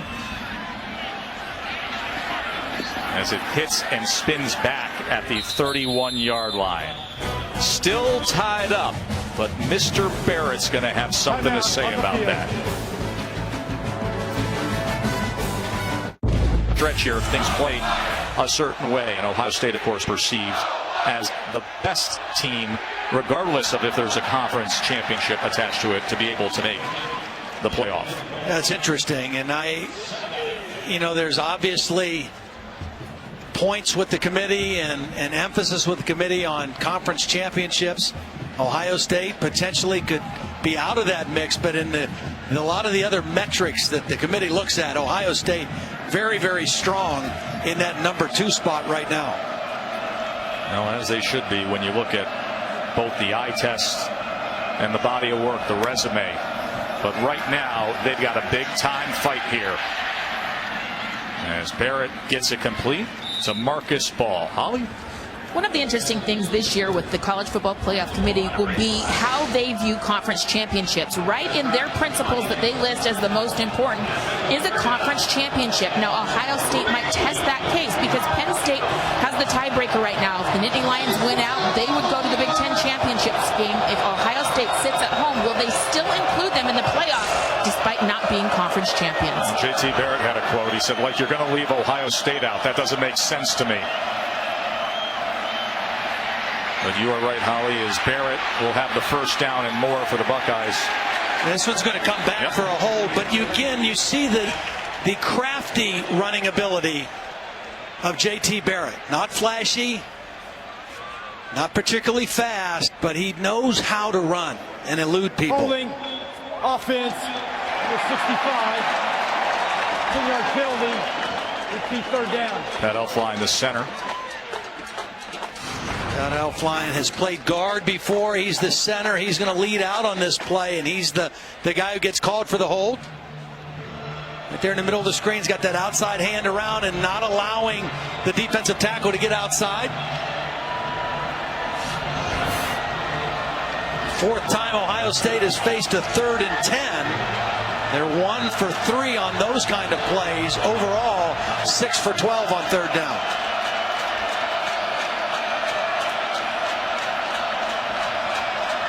As they'll motion Weber out, and he come back the other way off the mark and then falls to the ground.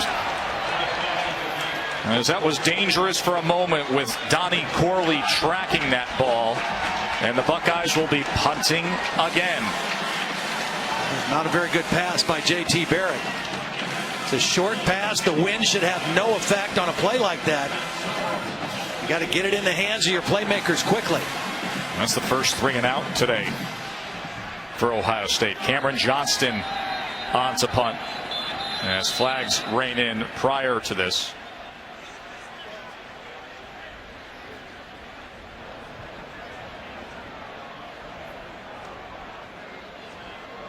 There is no foul for illegal substitution. Timeout, Michigan State. Now that gives us a chance to go to the studio to Adnan. Tess, you're in New Haven, Connecticut. You know all about Yale, how much they'd love to beat Harvard today. 133rd edition of this game. This is Al Lamar with a touchdown run. 7-all right now at the half. Joe, back to you. Second timeout. Yeah, the Eli hanging tough. It has been an up and down year for my boys from New Haven. Life after quarterback Morgan Roberts. Adnan. 10-10 here in the Big Ten. As we come down the stretch run, we were talking about the playoff possibilities, Big Ten East scenarios, as the upset by Penn State has altered what everybody expected. Michigan does control their destiny, but Ohio State, a win today, and versus Michigan, and have Penn State lose one at Rutgers, and then this Michigan State team in Happy Valley. That would be the formula they need. Johnston's punt with reverse rotation. Fair catch at about the 25.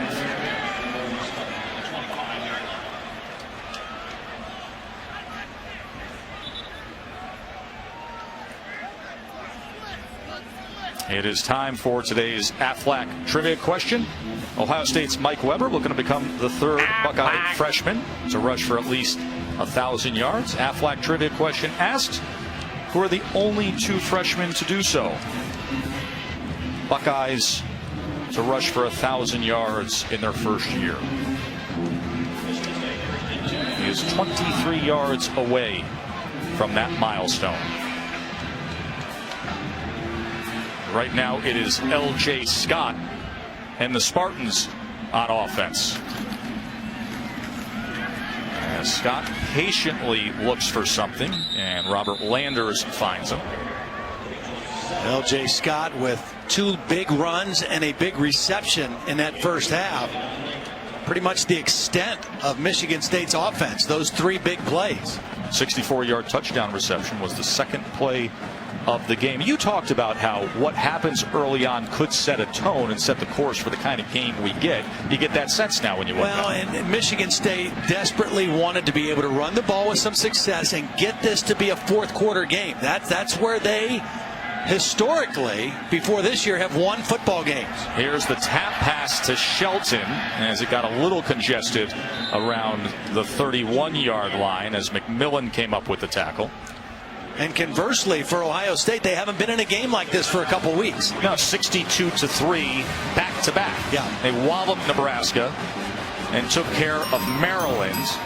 3 straight wins since the upset at Penn State. And both of those games were over at halftime. Yes. They were huge leads in the first half of both of those games and kind of clear the benches and play your reserves in the second half. 3rd down and 3. O'Connor. Now for a moment he had his man Madaris and threw it to the outside. Not sure who he was throwing that one to. Now it's kind of in between options. I think Michigan State is going to have some kind of a play, a fake punt, something. I don't know that this is the situation or the place or the time, but I think in order to win this game, they're going to have to come up with some kind of play like that to turn the football game.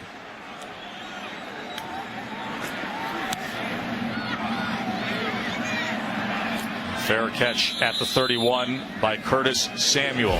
Just a 37-yard punt. 7:19 to go here in the third. Still tied up.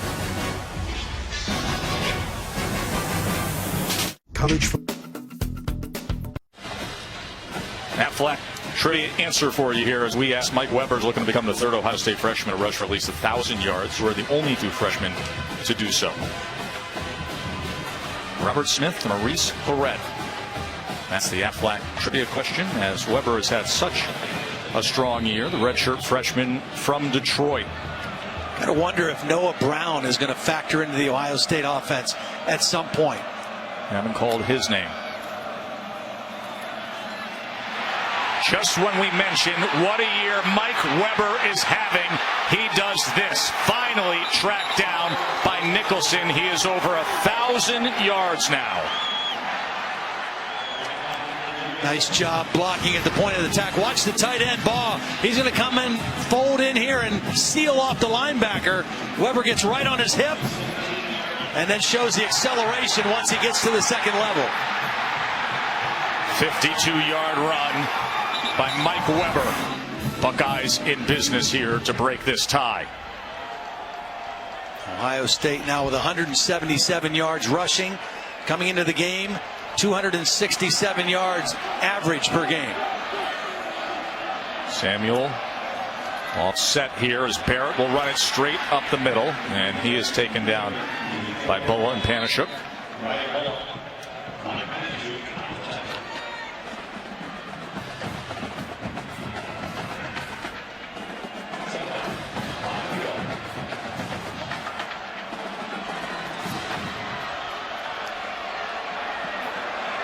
Second and 5. Barrett looked one way, runs straight up the middle again, and it'll be 1st and goal, Ohio State. You know, that's kind of a run-pass option. He looks out to the left, If he liked the matchup out there, he can throw it. Otherwise, he's going to keep it. And again, his decision making over the course of his career has been outstanding. Even when he was a first-year starter, that was something that really stood out about J.T. Barrett. There's a little conversation with the right guard, Billy Price, prior to this. And straight up the middle, Mike Weber.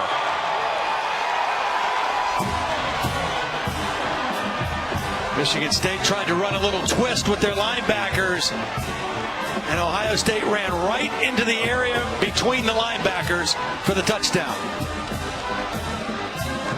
8th rushing touchdown of the season for the Detroit native, Mike Weber.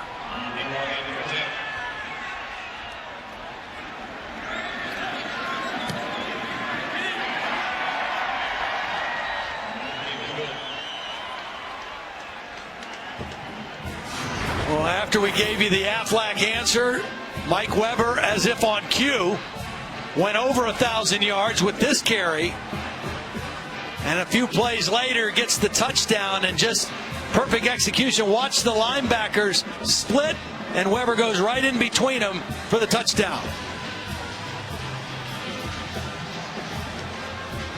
And that 4-play drive that took only 1:46 with a big 52-yard run. It looked a little more like the Ohio State team that we've seen in recent weeks. A team that scored 124 points in the last 2 games in quick order. Holly? Well, Mike Weber leads the FBS in rushing yards by a freshman, but a really cool moment that went viral before the season when Tony Alford, his running back coach, called his parents and told them he was going to be the starter. Your son has done a great job, and so I want to give you guys a call, let you know he's today we're going to name him the starting tailback at Ohio State. Oh my God. I know, right? No. I think that mom's scream and jubilation for her son is everything, and he has lived up to that.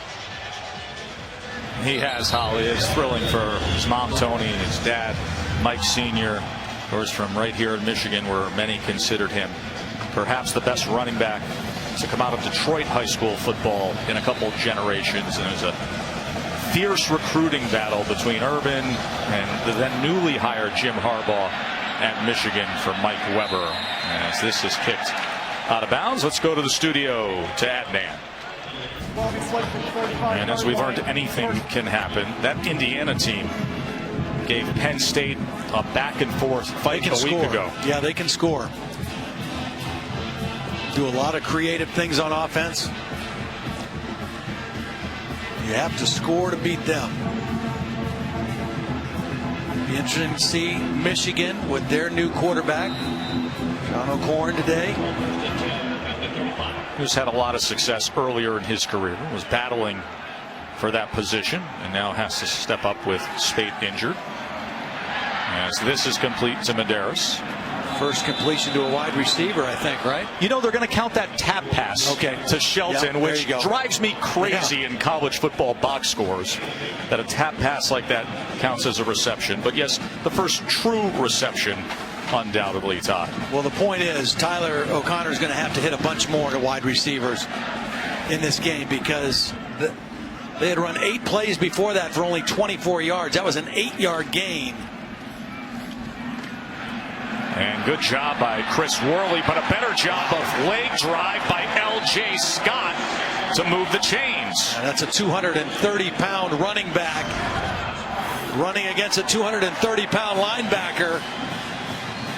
And Scott gets the better of it for the first down and does a great job of protecting the football as well. I think Worley was trying to rip that ball out too, and L.J. got the first down. L.J. Scott is only the second player this season now to go over 100 yards rushing against Ohio State. Another good chance for a play-action pass here. Here it is, Todd. But he had to step up with pressure. A flag is down as O'Connor makes his way just beyond midfield. That's probably going to be a hold. Holding offense, number 64. 10-yard penalty, repeat first down. He's working on Raekwon McMillan. Penalty on Brandon Clemens. McMillan's the middle linebacker, and he steps right up here in the A-gap between the guard and the center.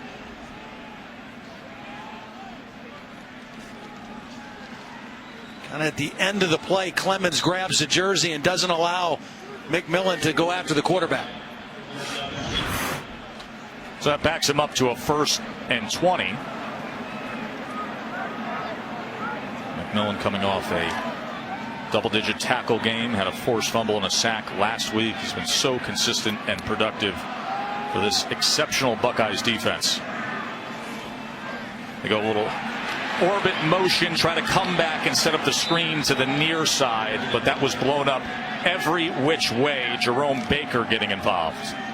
Talked about adjustments and being able to make adjustments on the fly in college football, how important that is. I think one of the things that's really helped Luke Fickell and helped this Ohio State defense, as young as they are, Greg Schiano with his NFL background and that work in the NFL, because that's all the NFL game is making adjustments on the fly, on the sideline. And I think his addition to the staff this year in that respect has really helped this young defense. Of course, 2 years as the head coach for the Buccaneers. Here's a shot downfield and beyond Darryl Stewart. Schiano and Luke Fickell, the defensive coordinator, sharing the duties for the Buckeyes, and now they'll be able to pin their ears back and come after them on 3rd and 20. There is Luke Fickell. I just admire that guy. You know, he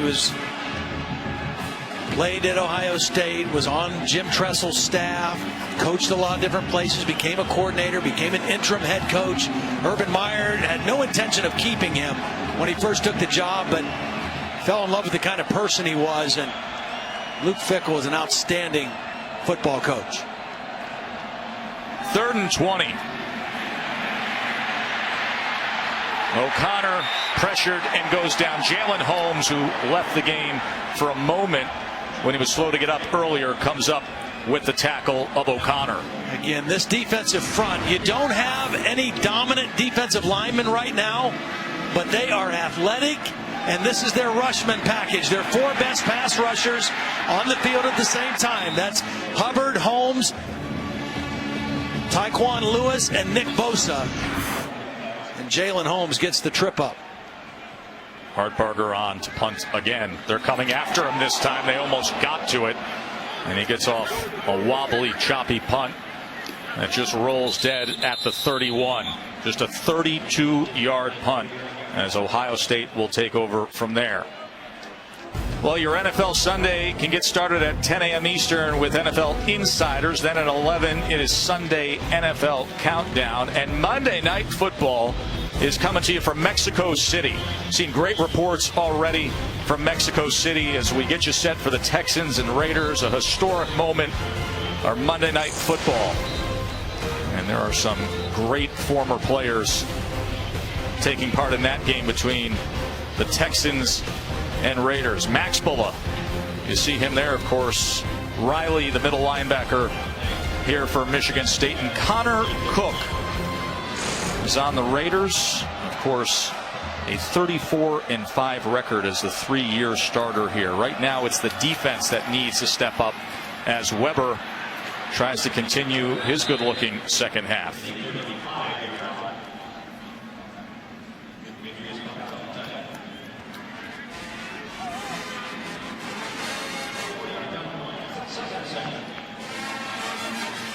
Yeah, this Weber Michigan, over 100 yards today, Todd. Averaging 9.3 per carry.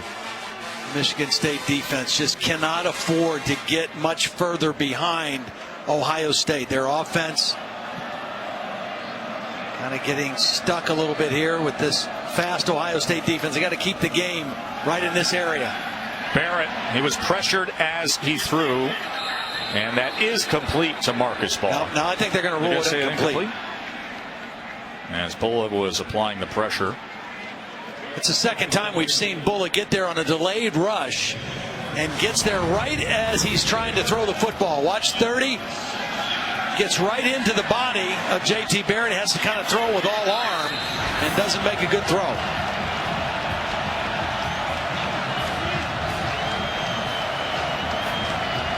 .200 career tackles now for Bullough. Fourth member of the multi-generational Bullough family. The legacy continues here, and you saw Chris Fry get the jump as both sides pointing to the other. False start. Illegal snap. Offense, number 65. 5-yard penalty. Repeat third down. So they will tag that against the Buckeyes. Back them up on third down.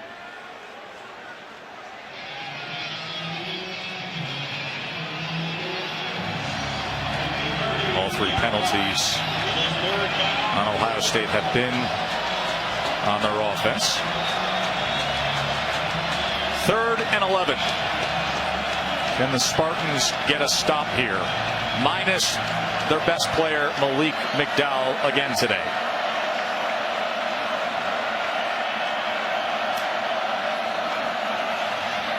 Barrett over the middle, complete to Samuel, but gang tackled by Cox and Nicholson. Yeah, two things on that play. Number one, Michigan State obviously locked in to where number 4 is. But because that throw was a little bit behind Samuel and he had to slow down to reach back, I think that's why they caught him short of the first down. If he's able to catch that in stride and turn up field, he's too fast. I think he makes the first down conversion. Talked about how young and the lack of experience that Michigan State has defensively. Well, Darian Hicks, who they're tending to here, is their most experienced defensive back. He's been a 3-year starter. As he's able to walk off the field.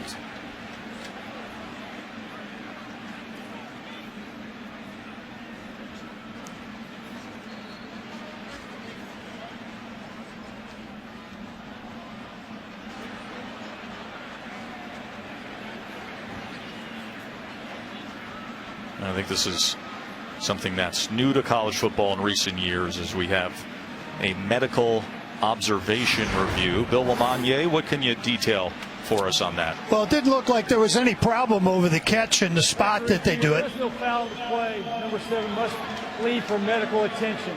4th down.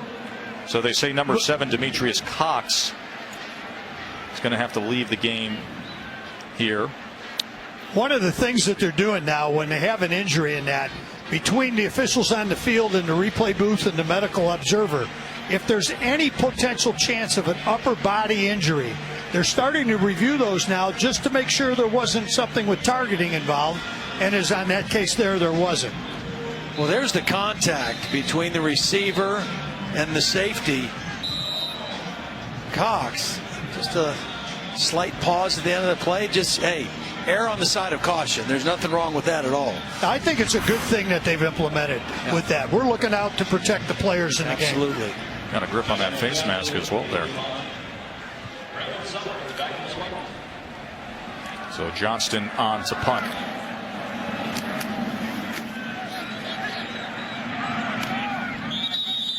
And a fair catch at the 21 off the 41-yard punt. Under a minute and a half here in the third. It's been a chippy day, the kind of game you expect deep in November between Michigan State and Ohio State. Absolutely. I mean, these two teams have battled the last several years. They both pride themselves on being physical football teams. We've got Big Ten weather. We've got Big Ten action in a game that matters very much to both of these teams. They have played such significant games in recent years. Split the last 6. Of course, 2013, the Big Ten championship. Last year, the game with Geiger's last-second field goal to send things off course for Ohio State and lead the way towards Michigan State to the college football playoff. L.J. Scott wrestled down near the line of scrimmage. Damian Terry in at quarterback again. Player Spotlight is brought to you by America's Navy. Big plays by L.J. Scott today. Had the 64-yard touchdown reception, the 61-yard run. Over his average on the season, 9.5 per for the sophomore running back. is back in motion now. As play action off of it, and then they get it to L.J. Scott, who goes high hurdling for a first down right over Gary and Conley. Well, this guy did two things on this play, Joe. First of all, he reaches down and catches on a cold day a low throw with his fingertips. And then he has the presence to leap for the first down over Gary and Conley. This guy has come up with big plays when Michigan State has needed him. Illegal substitution. Offensive team broke the huddle with 12 players. 5-yard penalty. Remains first down. Now, shake of the head for the sloppiness there. Yeah, trying to get L.J. Scott out of the ball game. And they had two tailbacks in the huddle. Gerald Holmes was there as well. Now look at the athleticism, though, on this last play by L.J. Scott. Superb. I mean, again, first of all, the catch and then the hurdle. It's cold. The ball is slick when it's cold.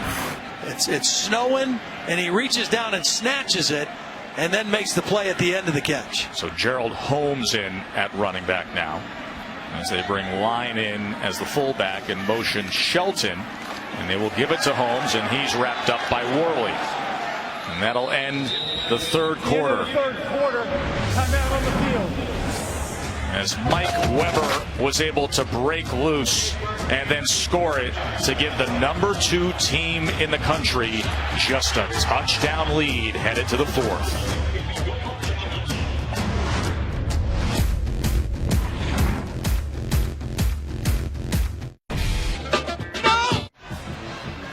Well, outside of the long pass to L.J. Scott, only 53 yards passing for Michigan State. So Ohio State now, they are just saying, look, we don't respect the pass game. We are going to crowd the line of scrimmage. We're going to run blitz. We're going to get more guys up around the ball than you can block.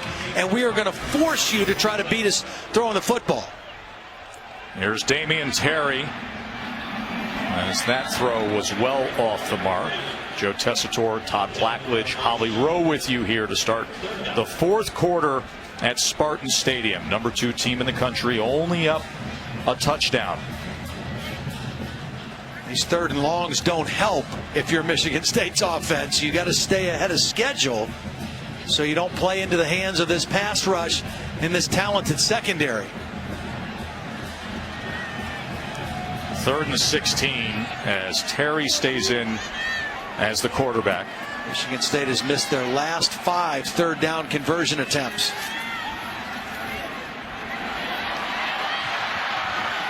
And that's going to be short of the necessary yardage as he finds Price. So Urban Meyer here with a 7-point lead. He is 54-3 as the head coach at Ohio State when leading after 3 quarters, but 2 of those rare 3 losses have come to Michigan State.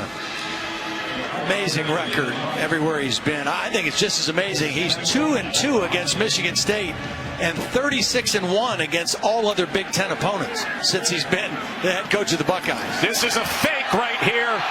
Can they get there? Yes! Michigan State needed a little magic, and Chris Fry provided it. You just knew they had to try something like this because their offense was running into a brick wall. Perfect execution. Riley Bullough with the key block. He's one of the personal protectors. He's going to get out in front of it. And Fry, the guy they nicknamed Caveman, comes through with the big conversion on 4th down. That referencing the fact that they say he's a throwback, the kind of guy that would have been comfortable playing in the 70s. Hard-nosed football player who comes up with a big one. 25 yards on 4th and 6. The fake punt. They needed a little something. Now can they deliver on it?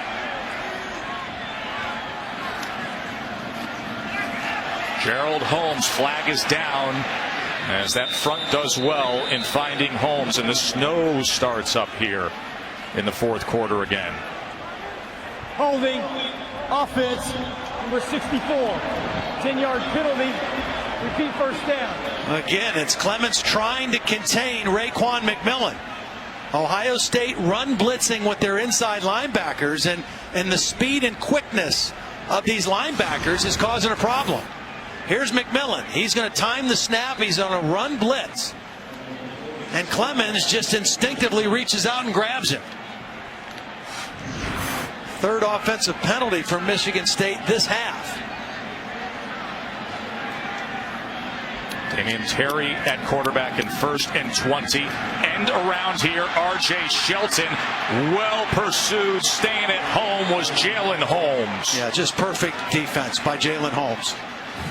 He had to set the edge to the defense.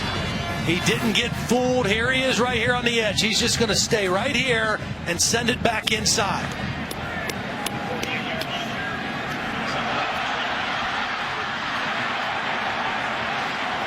Two great plays by the Ohio State defense. After the fake punt fooled them, a couple of negative yardage plays in a row.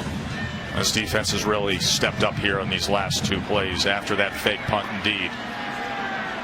Fake punt continuing this drive to now its 8th play. Terry, pressure trying to leak out of it, but all he has is the angle for the sideline, and it'll be 3rd and long. Holly, that wind is whipping up, isn't it? It is. The third quarter was fairly nice down here on the field, but it has started getting pretty nasty. The wind is picking up, and the sideways snow is making it very pleasant down here. It's weird. The sun is sort of shining, and it's sideways snowing. I don't know what to tell you. It's pretty ugly right now.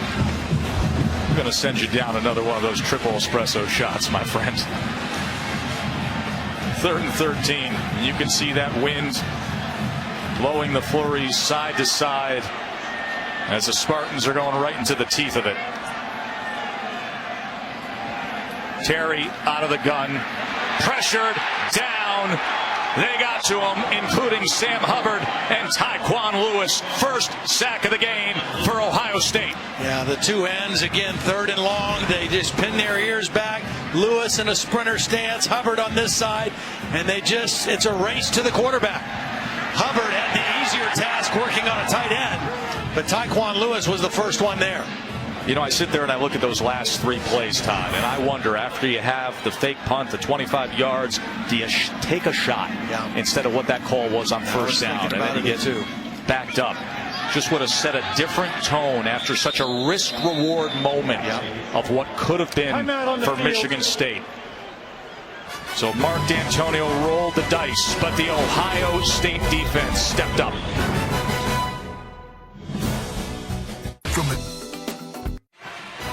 Once things finish up here, we're going to go right down the road. Indiana taking on number 3 Michigan in Ann Arbor. That's 3:30 on ESPN. Dave Pasch and Tom Ludenbill, Greg McElroy will have that game. Remember, John O'Korn expected to start for Michigan. And Michigan, you look at the Big East, the Big Ten East standings, and remember, they control their destiny if they win their last 2 games. Got Indiana today, and then, of course, at Ohio State. Not an easy task. A lot still can happen to see who ends up in the Big Ten championship game.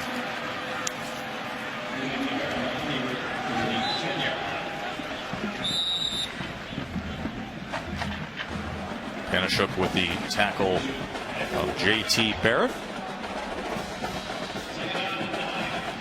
Well, this Michigan State defense, even though they trail right now in the 4th quarter, has played much better than they had earlier in the season. This is a defense that gave up 54 points to Northwestern, a lot of points to Wisconsin, BYU.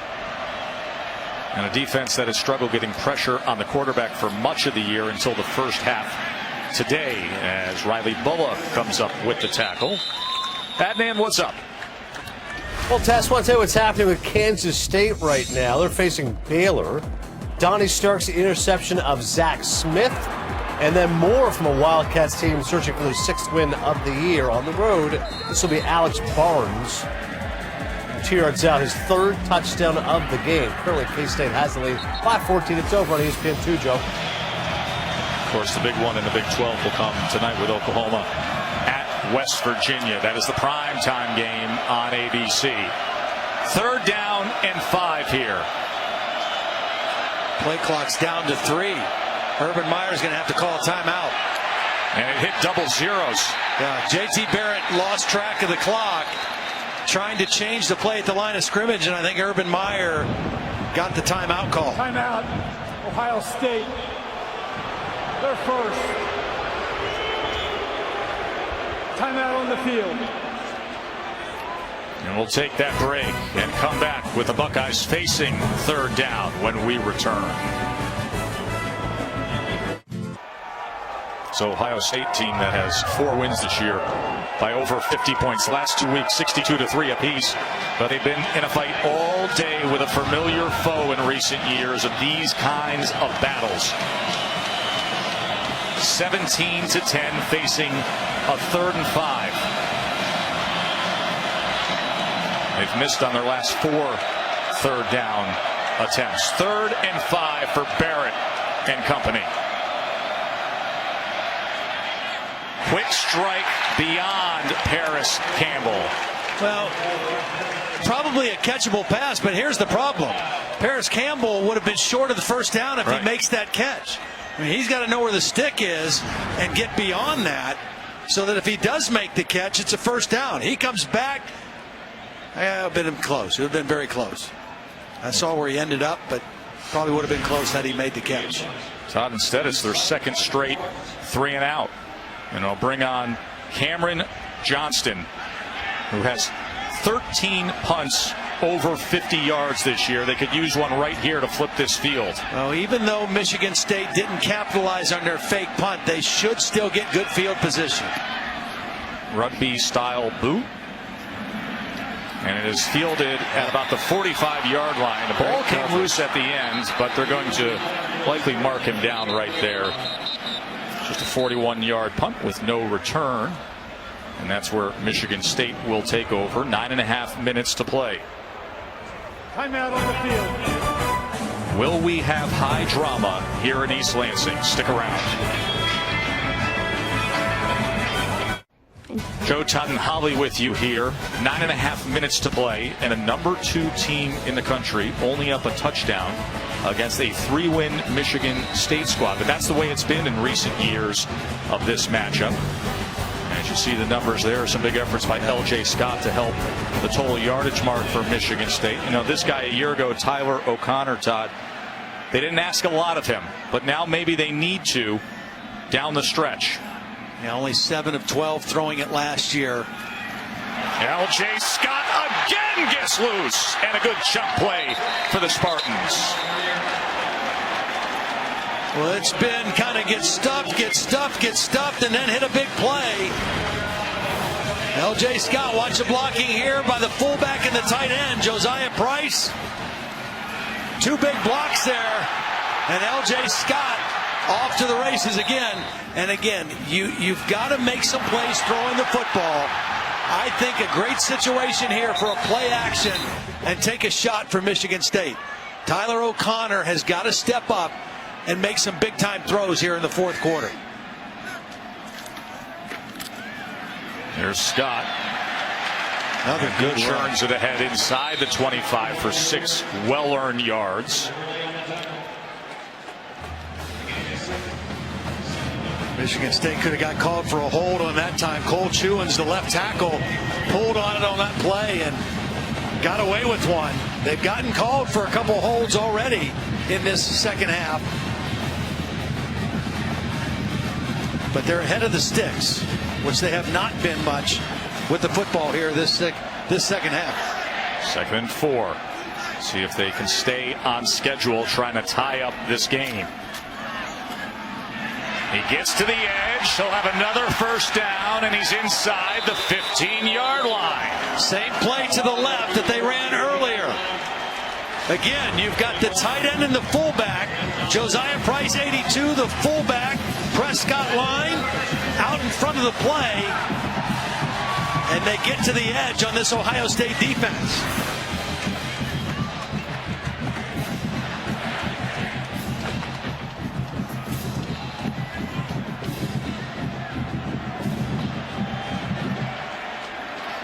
Now 204 yards rushing. They've got a 1-yard rushing advantage over Ohio State in the ball game.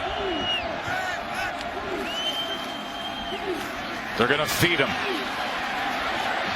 And he wiggles his way to about the 8-yard line, tackled by Raekwon McMillan. Why do I say that about the rushing? Under Mark D'Antonio, since 2010, Michigan State is 57-8 in games that they outrush their opponents. When they get outrushed, 17-25. That's 73-15 is overall with him here. Even better since 2010. But right now, they hold a slight advantage in the rushing game. 152 yards rushing is a career high for L.J. Scott.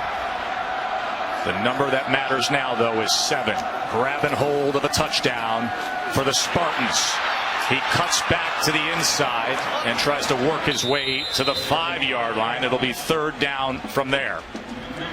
Again, a nice block by Prescott line, the fullback, and a nice read of that block by L.J. Scott. Red zone touchdowns, Ohio State very stingy. 3rd and 3. Only 8 touchdowns and 28 red zone attempts Ohio State has given up this season. And Mark D'Antonio told us yesterday his biggest concern has been struggling to score in the red zone. 3rd and 3. Does he look at this as a 2-down situation or not?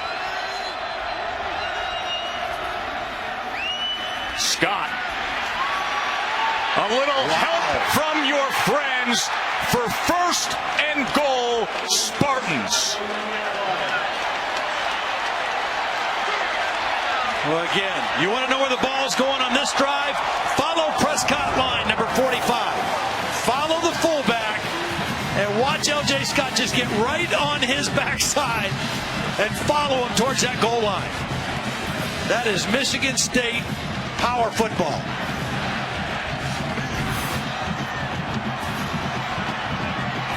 Six straight runs for L.J. Scott. I got to believe he's getting it number 7 also.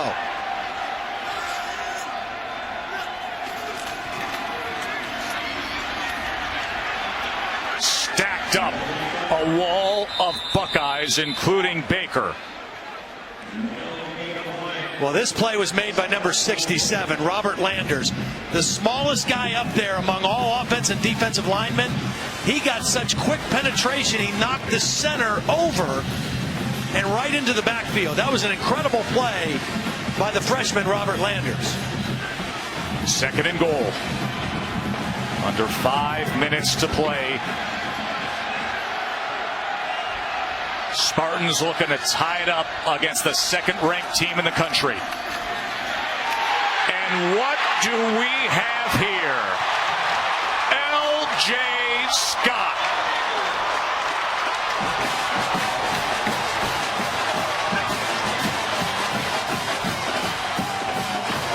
They pull the center, Benny McCowan, and Prescott line just puts his face on people on this whole possession.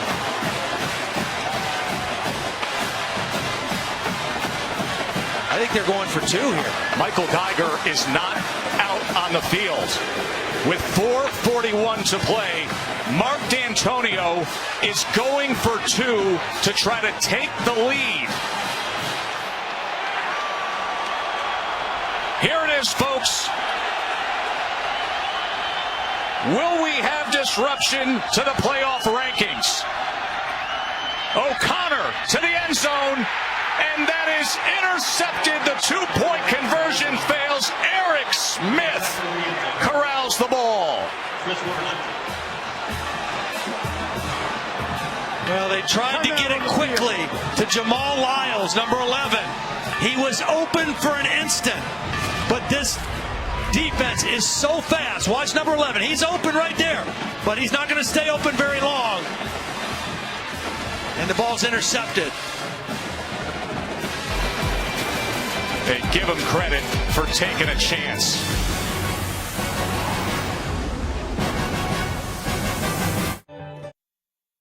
Flintworthy plays brought to you by Goodyear. Well, Ohio State, after giving up the touchdown, watch how they defend. Michigan State is going to have 3 receivers potentially on this play, and Ohio State is going to cover all 4 of them. Right as he's ready to throw, look at him. They are all dead on this play. and he has nowhere to go with the football. I mean, that is good disciplined defense by the Buckeyes. After giving up the touchdown, no letdown in their concentration, and they snuff out the 2-point conversion play. A 2-point conversion called by Mark D'Antonio, a team that had lost 7 straight, is playing without their best defensive player. He's probably wondering how many knocks on the door will I even get, and he decided to go for it, try to take the lead here with just over 4.5 minutes to play. Squib kick from Cronin, as it'll be settled in at the 37. Adnan, what's up? 20 yards there, get it past that first line without making contact, so that it has a chance to become chaotic and drive down the field. Set Ohio State with field position at the 37. And Barrett threw it to the outside of McLaurin that time. JT Barrett just not on point today throwing the football. Obviously the wind playing a factor, but now 10 of 22 and only 86 yards worth of completions. Ohio State only 113 yards in the second half of offense, and 52 of that came on one play.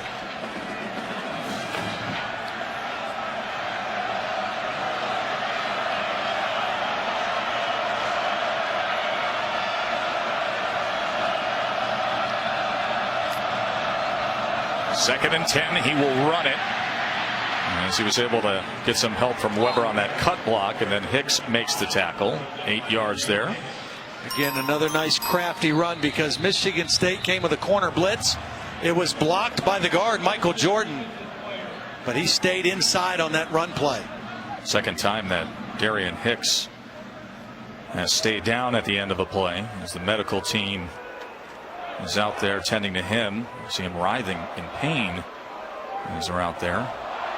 Let's go down to the field to Holly. Well, Darian Hicks is the young man that had to leave the game for the medical observer. They do have a team neurologist on the sideline. He was cleared to return, but right now I see him grasping his lower right back. This appears to be a different injury than the prior one that kept him out.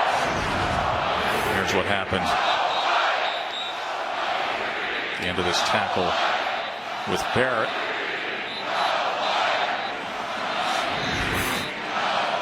So he will step off, as it'll be 3rd and 2.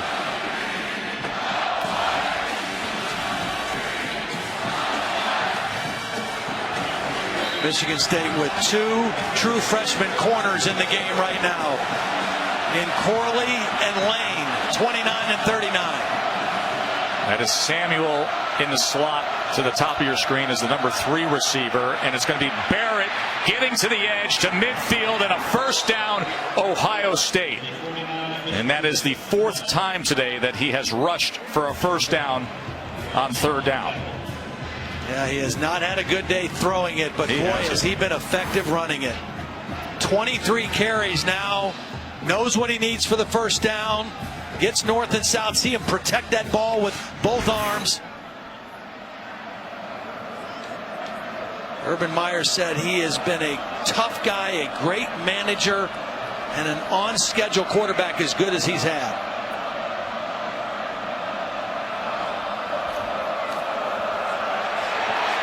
Weber, the pursuit got to him. As Andrew Dowell lost a 6, penalty flag is down.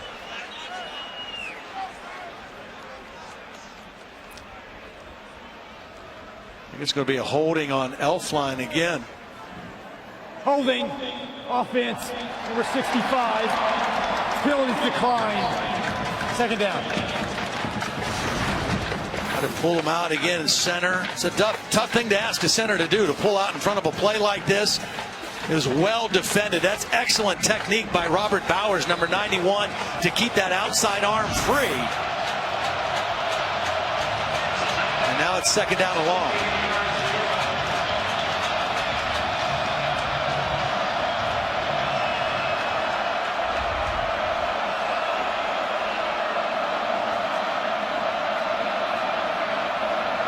JT Barrett trying to utilize as much of the clock as he can. Michigan State with 2 timeouts remaining. Trying to tuck and run, spins free somehow. A flag is down. This could be coming back no matter the fact that they missed him. Just outstanding run. I think they're going to get the right tackle this time. Isaiah Prince. Holding. Offense. Number 59. 10-yard penalty. Defeat second down. So a little line stunt between the right tackle and the right guard, and Prince got caught. Watch the lineman twist. And Prince is the guy who gets called with the hold, trying to block the inside rusher.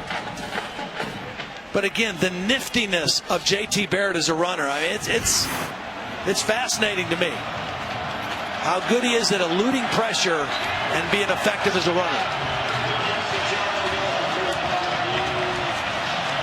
Second and 26. All of a sudden, that field position they had after the short kick, they're going backwards, and Michigan State, it's working out for them at this point.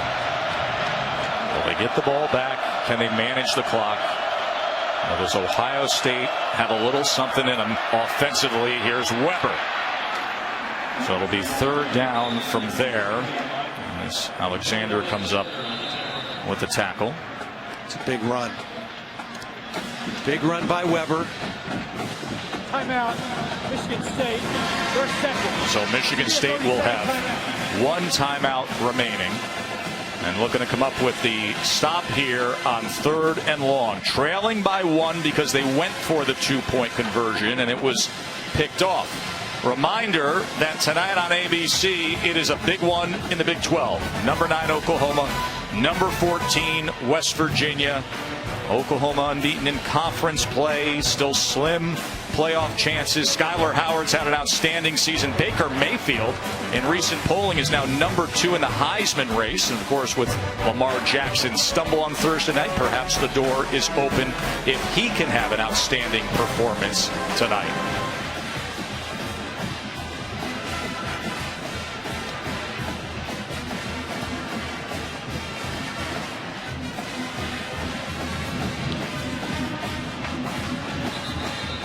There is the man who took care of business last year. Michael Geiger had the game-winning field goal to beat Ohio State. Will he have an opportunity? Defense still has work to do. Ohio State number 2 in the country. And all week long, the conversations when it comes to the playoff has been, it doesn't matter if there's a Big Ten championship attached to their name. They are in prime position. Will they still be after this? 3rd and 15.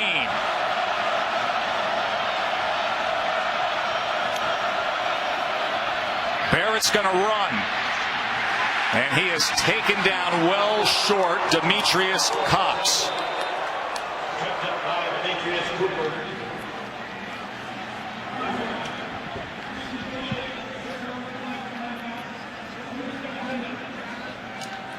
And Michigan State will exhaust that final timeout. Well, this is interesting, as was last Saturday, isn't it, my friends? We're going to be punting here on 4th down. Michigan State's going to have one last chance. Yeah, they're going to get a shot at it. You know, their defense came through. That short kick, though, Ohio State has a chance to really flip the field and make Michigan State go the long field with a good punt here. Right here, we've got your top 6, the way you see it. I think this is interesting down here that you say USC is among the best. Yeah, I mean, there's a lot of other teams scrambled around there after the top 4 or 5. What I've seen out of USC, and the way I look at it is, how are they playing now? Who would I want to play now? Who would I not want to play? And how, if these teams played each other, who do I think would win? I think USC is one of the best 6 teams in the country right now. I completely agree with you. Sam Darnold at quarterback. There is no doubt in my mind, and we saw them a few weeks ago. I don't think anybody would want a piece of them. As Johnson will try to pin this. And he's got a shot, but then it goes into the end zone for the touchback. So 2:04 to go, and Michigan State back on offense. Let's go to the field to Holly. Well, a year after being in the college football playoff themselves, Michigan State fallen on hard times, a 3-7 record. But the players said even after the losses started piling up, they never gave in. Josiah Price said, you know, when you start losing, the ugly shows up in teams. But our guys stuck together. The leadership kept the locker room strong. Tyler O'Connor, another senior on this team, said the oneness, the familyness, the toughness of this team never deserted us. And now they have a chance to drive the length of the field and try try to beat the number 2 team in the country. They don't believe they're a 3-7 team, and they're showing that today. Well, and Holly, the seniors you mentioned, those are the guys that need to step up and make plays now. L.J. Scott has done his part, but Tyler O'Connor, Josiah Price, R.J. Shelton, 3 guys that were honored on Senior Day today, they need to step up in this drive and make some plays. Let's see what they have in them here. Tyler O'Connor.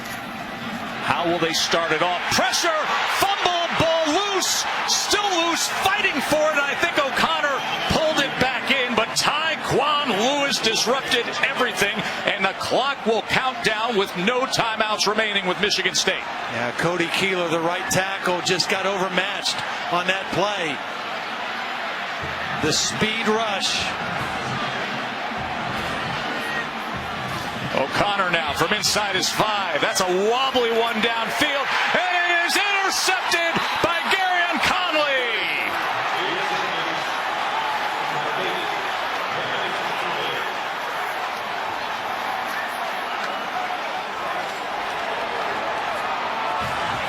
Pressure in both cases on the first 2 plays. First play, here comes Tyquan Lewis for the sack. They got their rushman package, their 4 best pass rushers. The ball's knocked loose, 2nd and long. Now watch Jalen Holmes come in here and disrupt this 2nd play. Right in the face of the quarterback.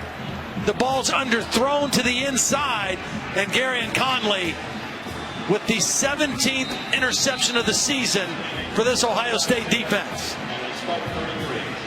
Team captain from the famed Massillon High School. And Ohio State is going to dodge this threat. A great battle with a team in Michigan State that hasn't been so great this year. But did they ever step up today? And Ohio State dug in and fought hard. And Todd, I wonder now, in framing the playoff conversation, because everybody loves taking every angle possible, will we hear some of those saying when it comes to Ohio State, well, if Mark D'Antonio didn't go for a 2-point conversion, who knows what we'd be talking about? Yeah, I'm sure there'll be people saying that, people outside of the Big Ten that aren't familiar with this rivalry and how tight these games have been played will maybe look at this and raise an eyebrow. And I guess the big question will be, coming into today, Ohio State looked like a very strong and solid number 2 in the college football playoff. How strong will they be at the end of this weekend? Reminder that after the full day of college football, we're going to have Bucci and Anderson on Sports Center at night. They will wrap up the day. I'm sure the decision by D'Antonio and the finish here will be part of the conversation. They'll get you set for the full day of the NFL. That's after USC, UCLA. What a thriller to get your college football Saturday started. Only the beginning. Michigan's coming up. A big one in the Big 12 tonight. But right here, Ohio State survives. Down to the field to Holly. Well, JT Barrett, a very dramatic game here. What were you thinking when Michigan State decided to go for 2? I mean, I really wasn't worried. Understand that we put ourselves in these situations all the time. Coach Myers does a great job getting us prepared, and our defense was going to do their job.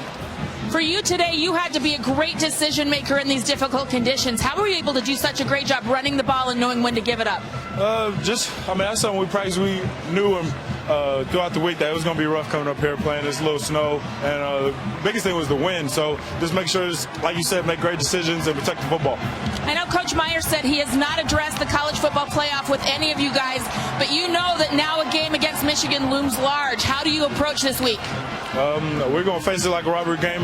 You know, it's going to be high emotion, high intensity type of game. That's a great football team over there. So with that, we're just going to prepare and practice like any other game. Thanks, JT. Thank you. Go Bucks. Now the Bucks will go forward. 10th win of the year. Well, with under 5 minutes to play, this is what it came down to. A lot of time left. Defense playing fairly well, but Mark D'Antonio went for the 2-point conversion. Ohio State defended it perfectly. There were 4 possible receivers. All 4 recovered. And they don't take the lead with that play. 17-16. Number 2, Ohio State moves onward. Great one here in East Lansing. Now let's send it back to the studio for the college football scoreboard.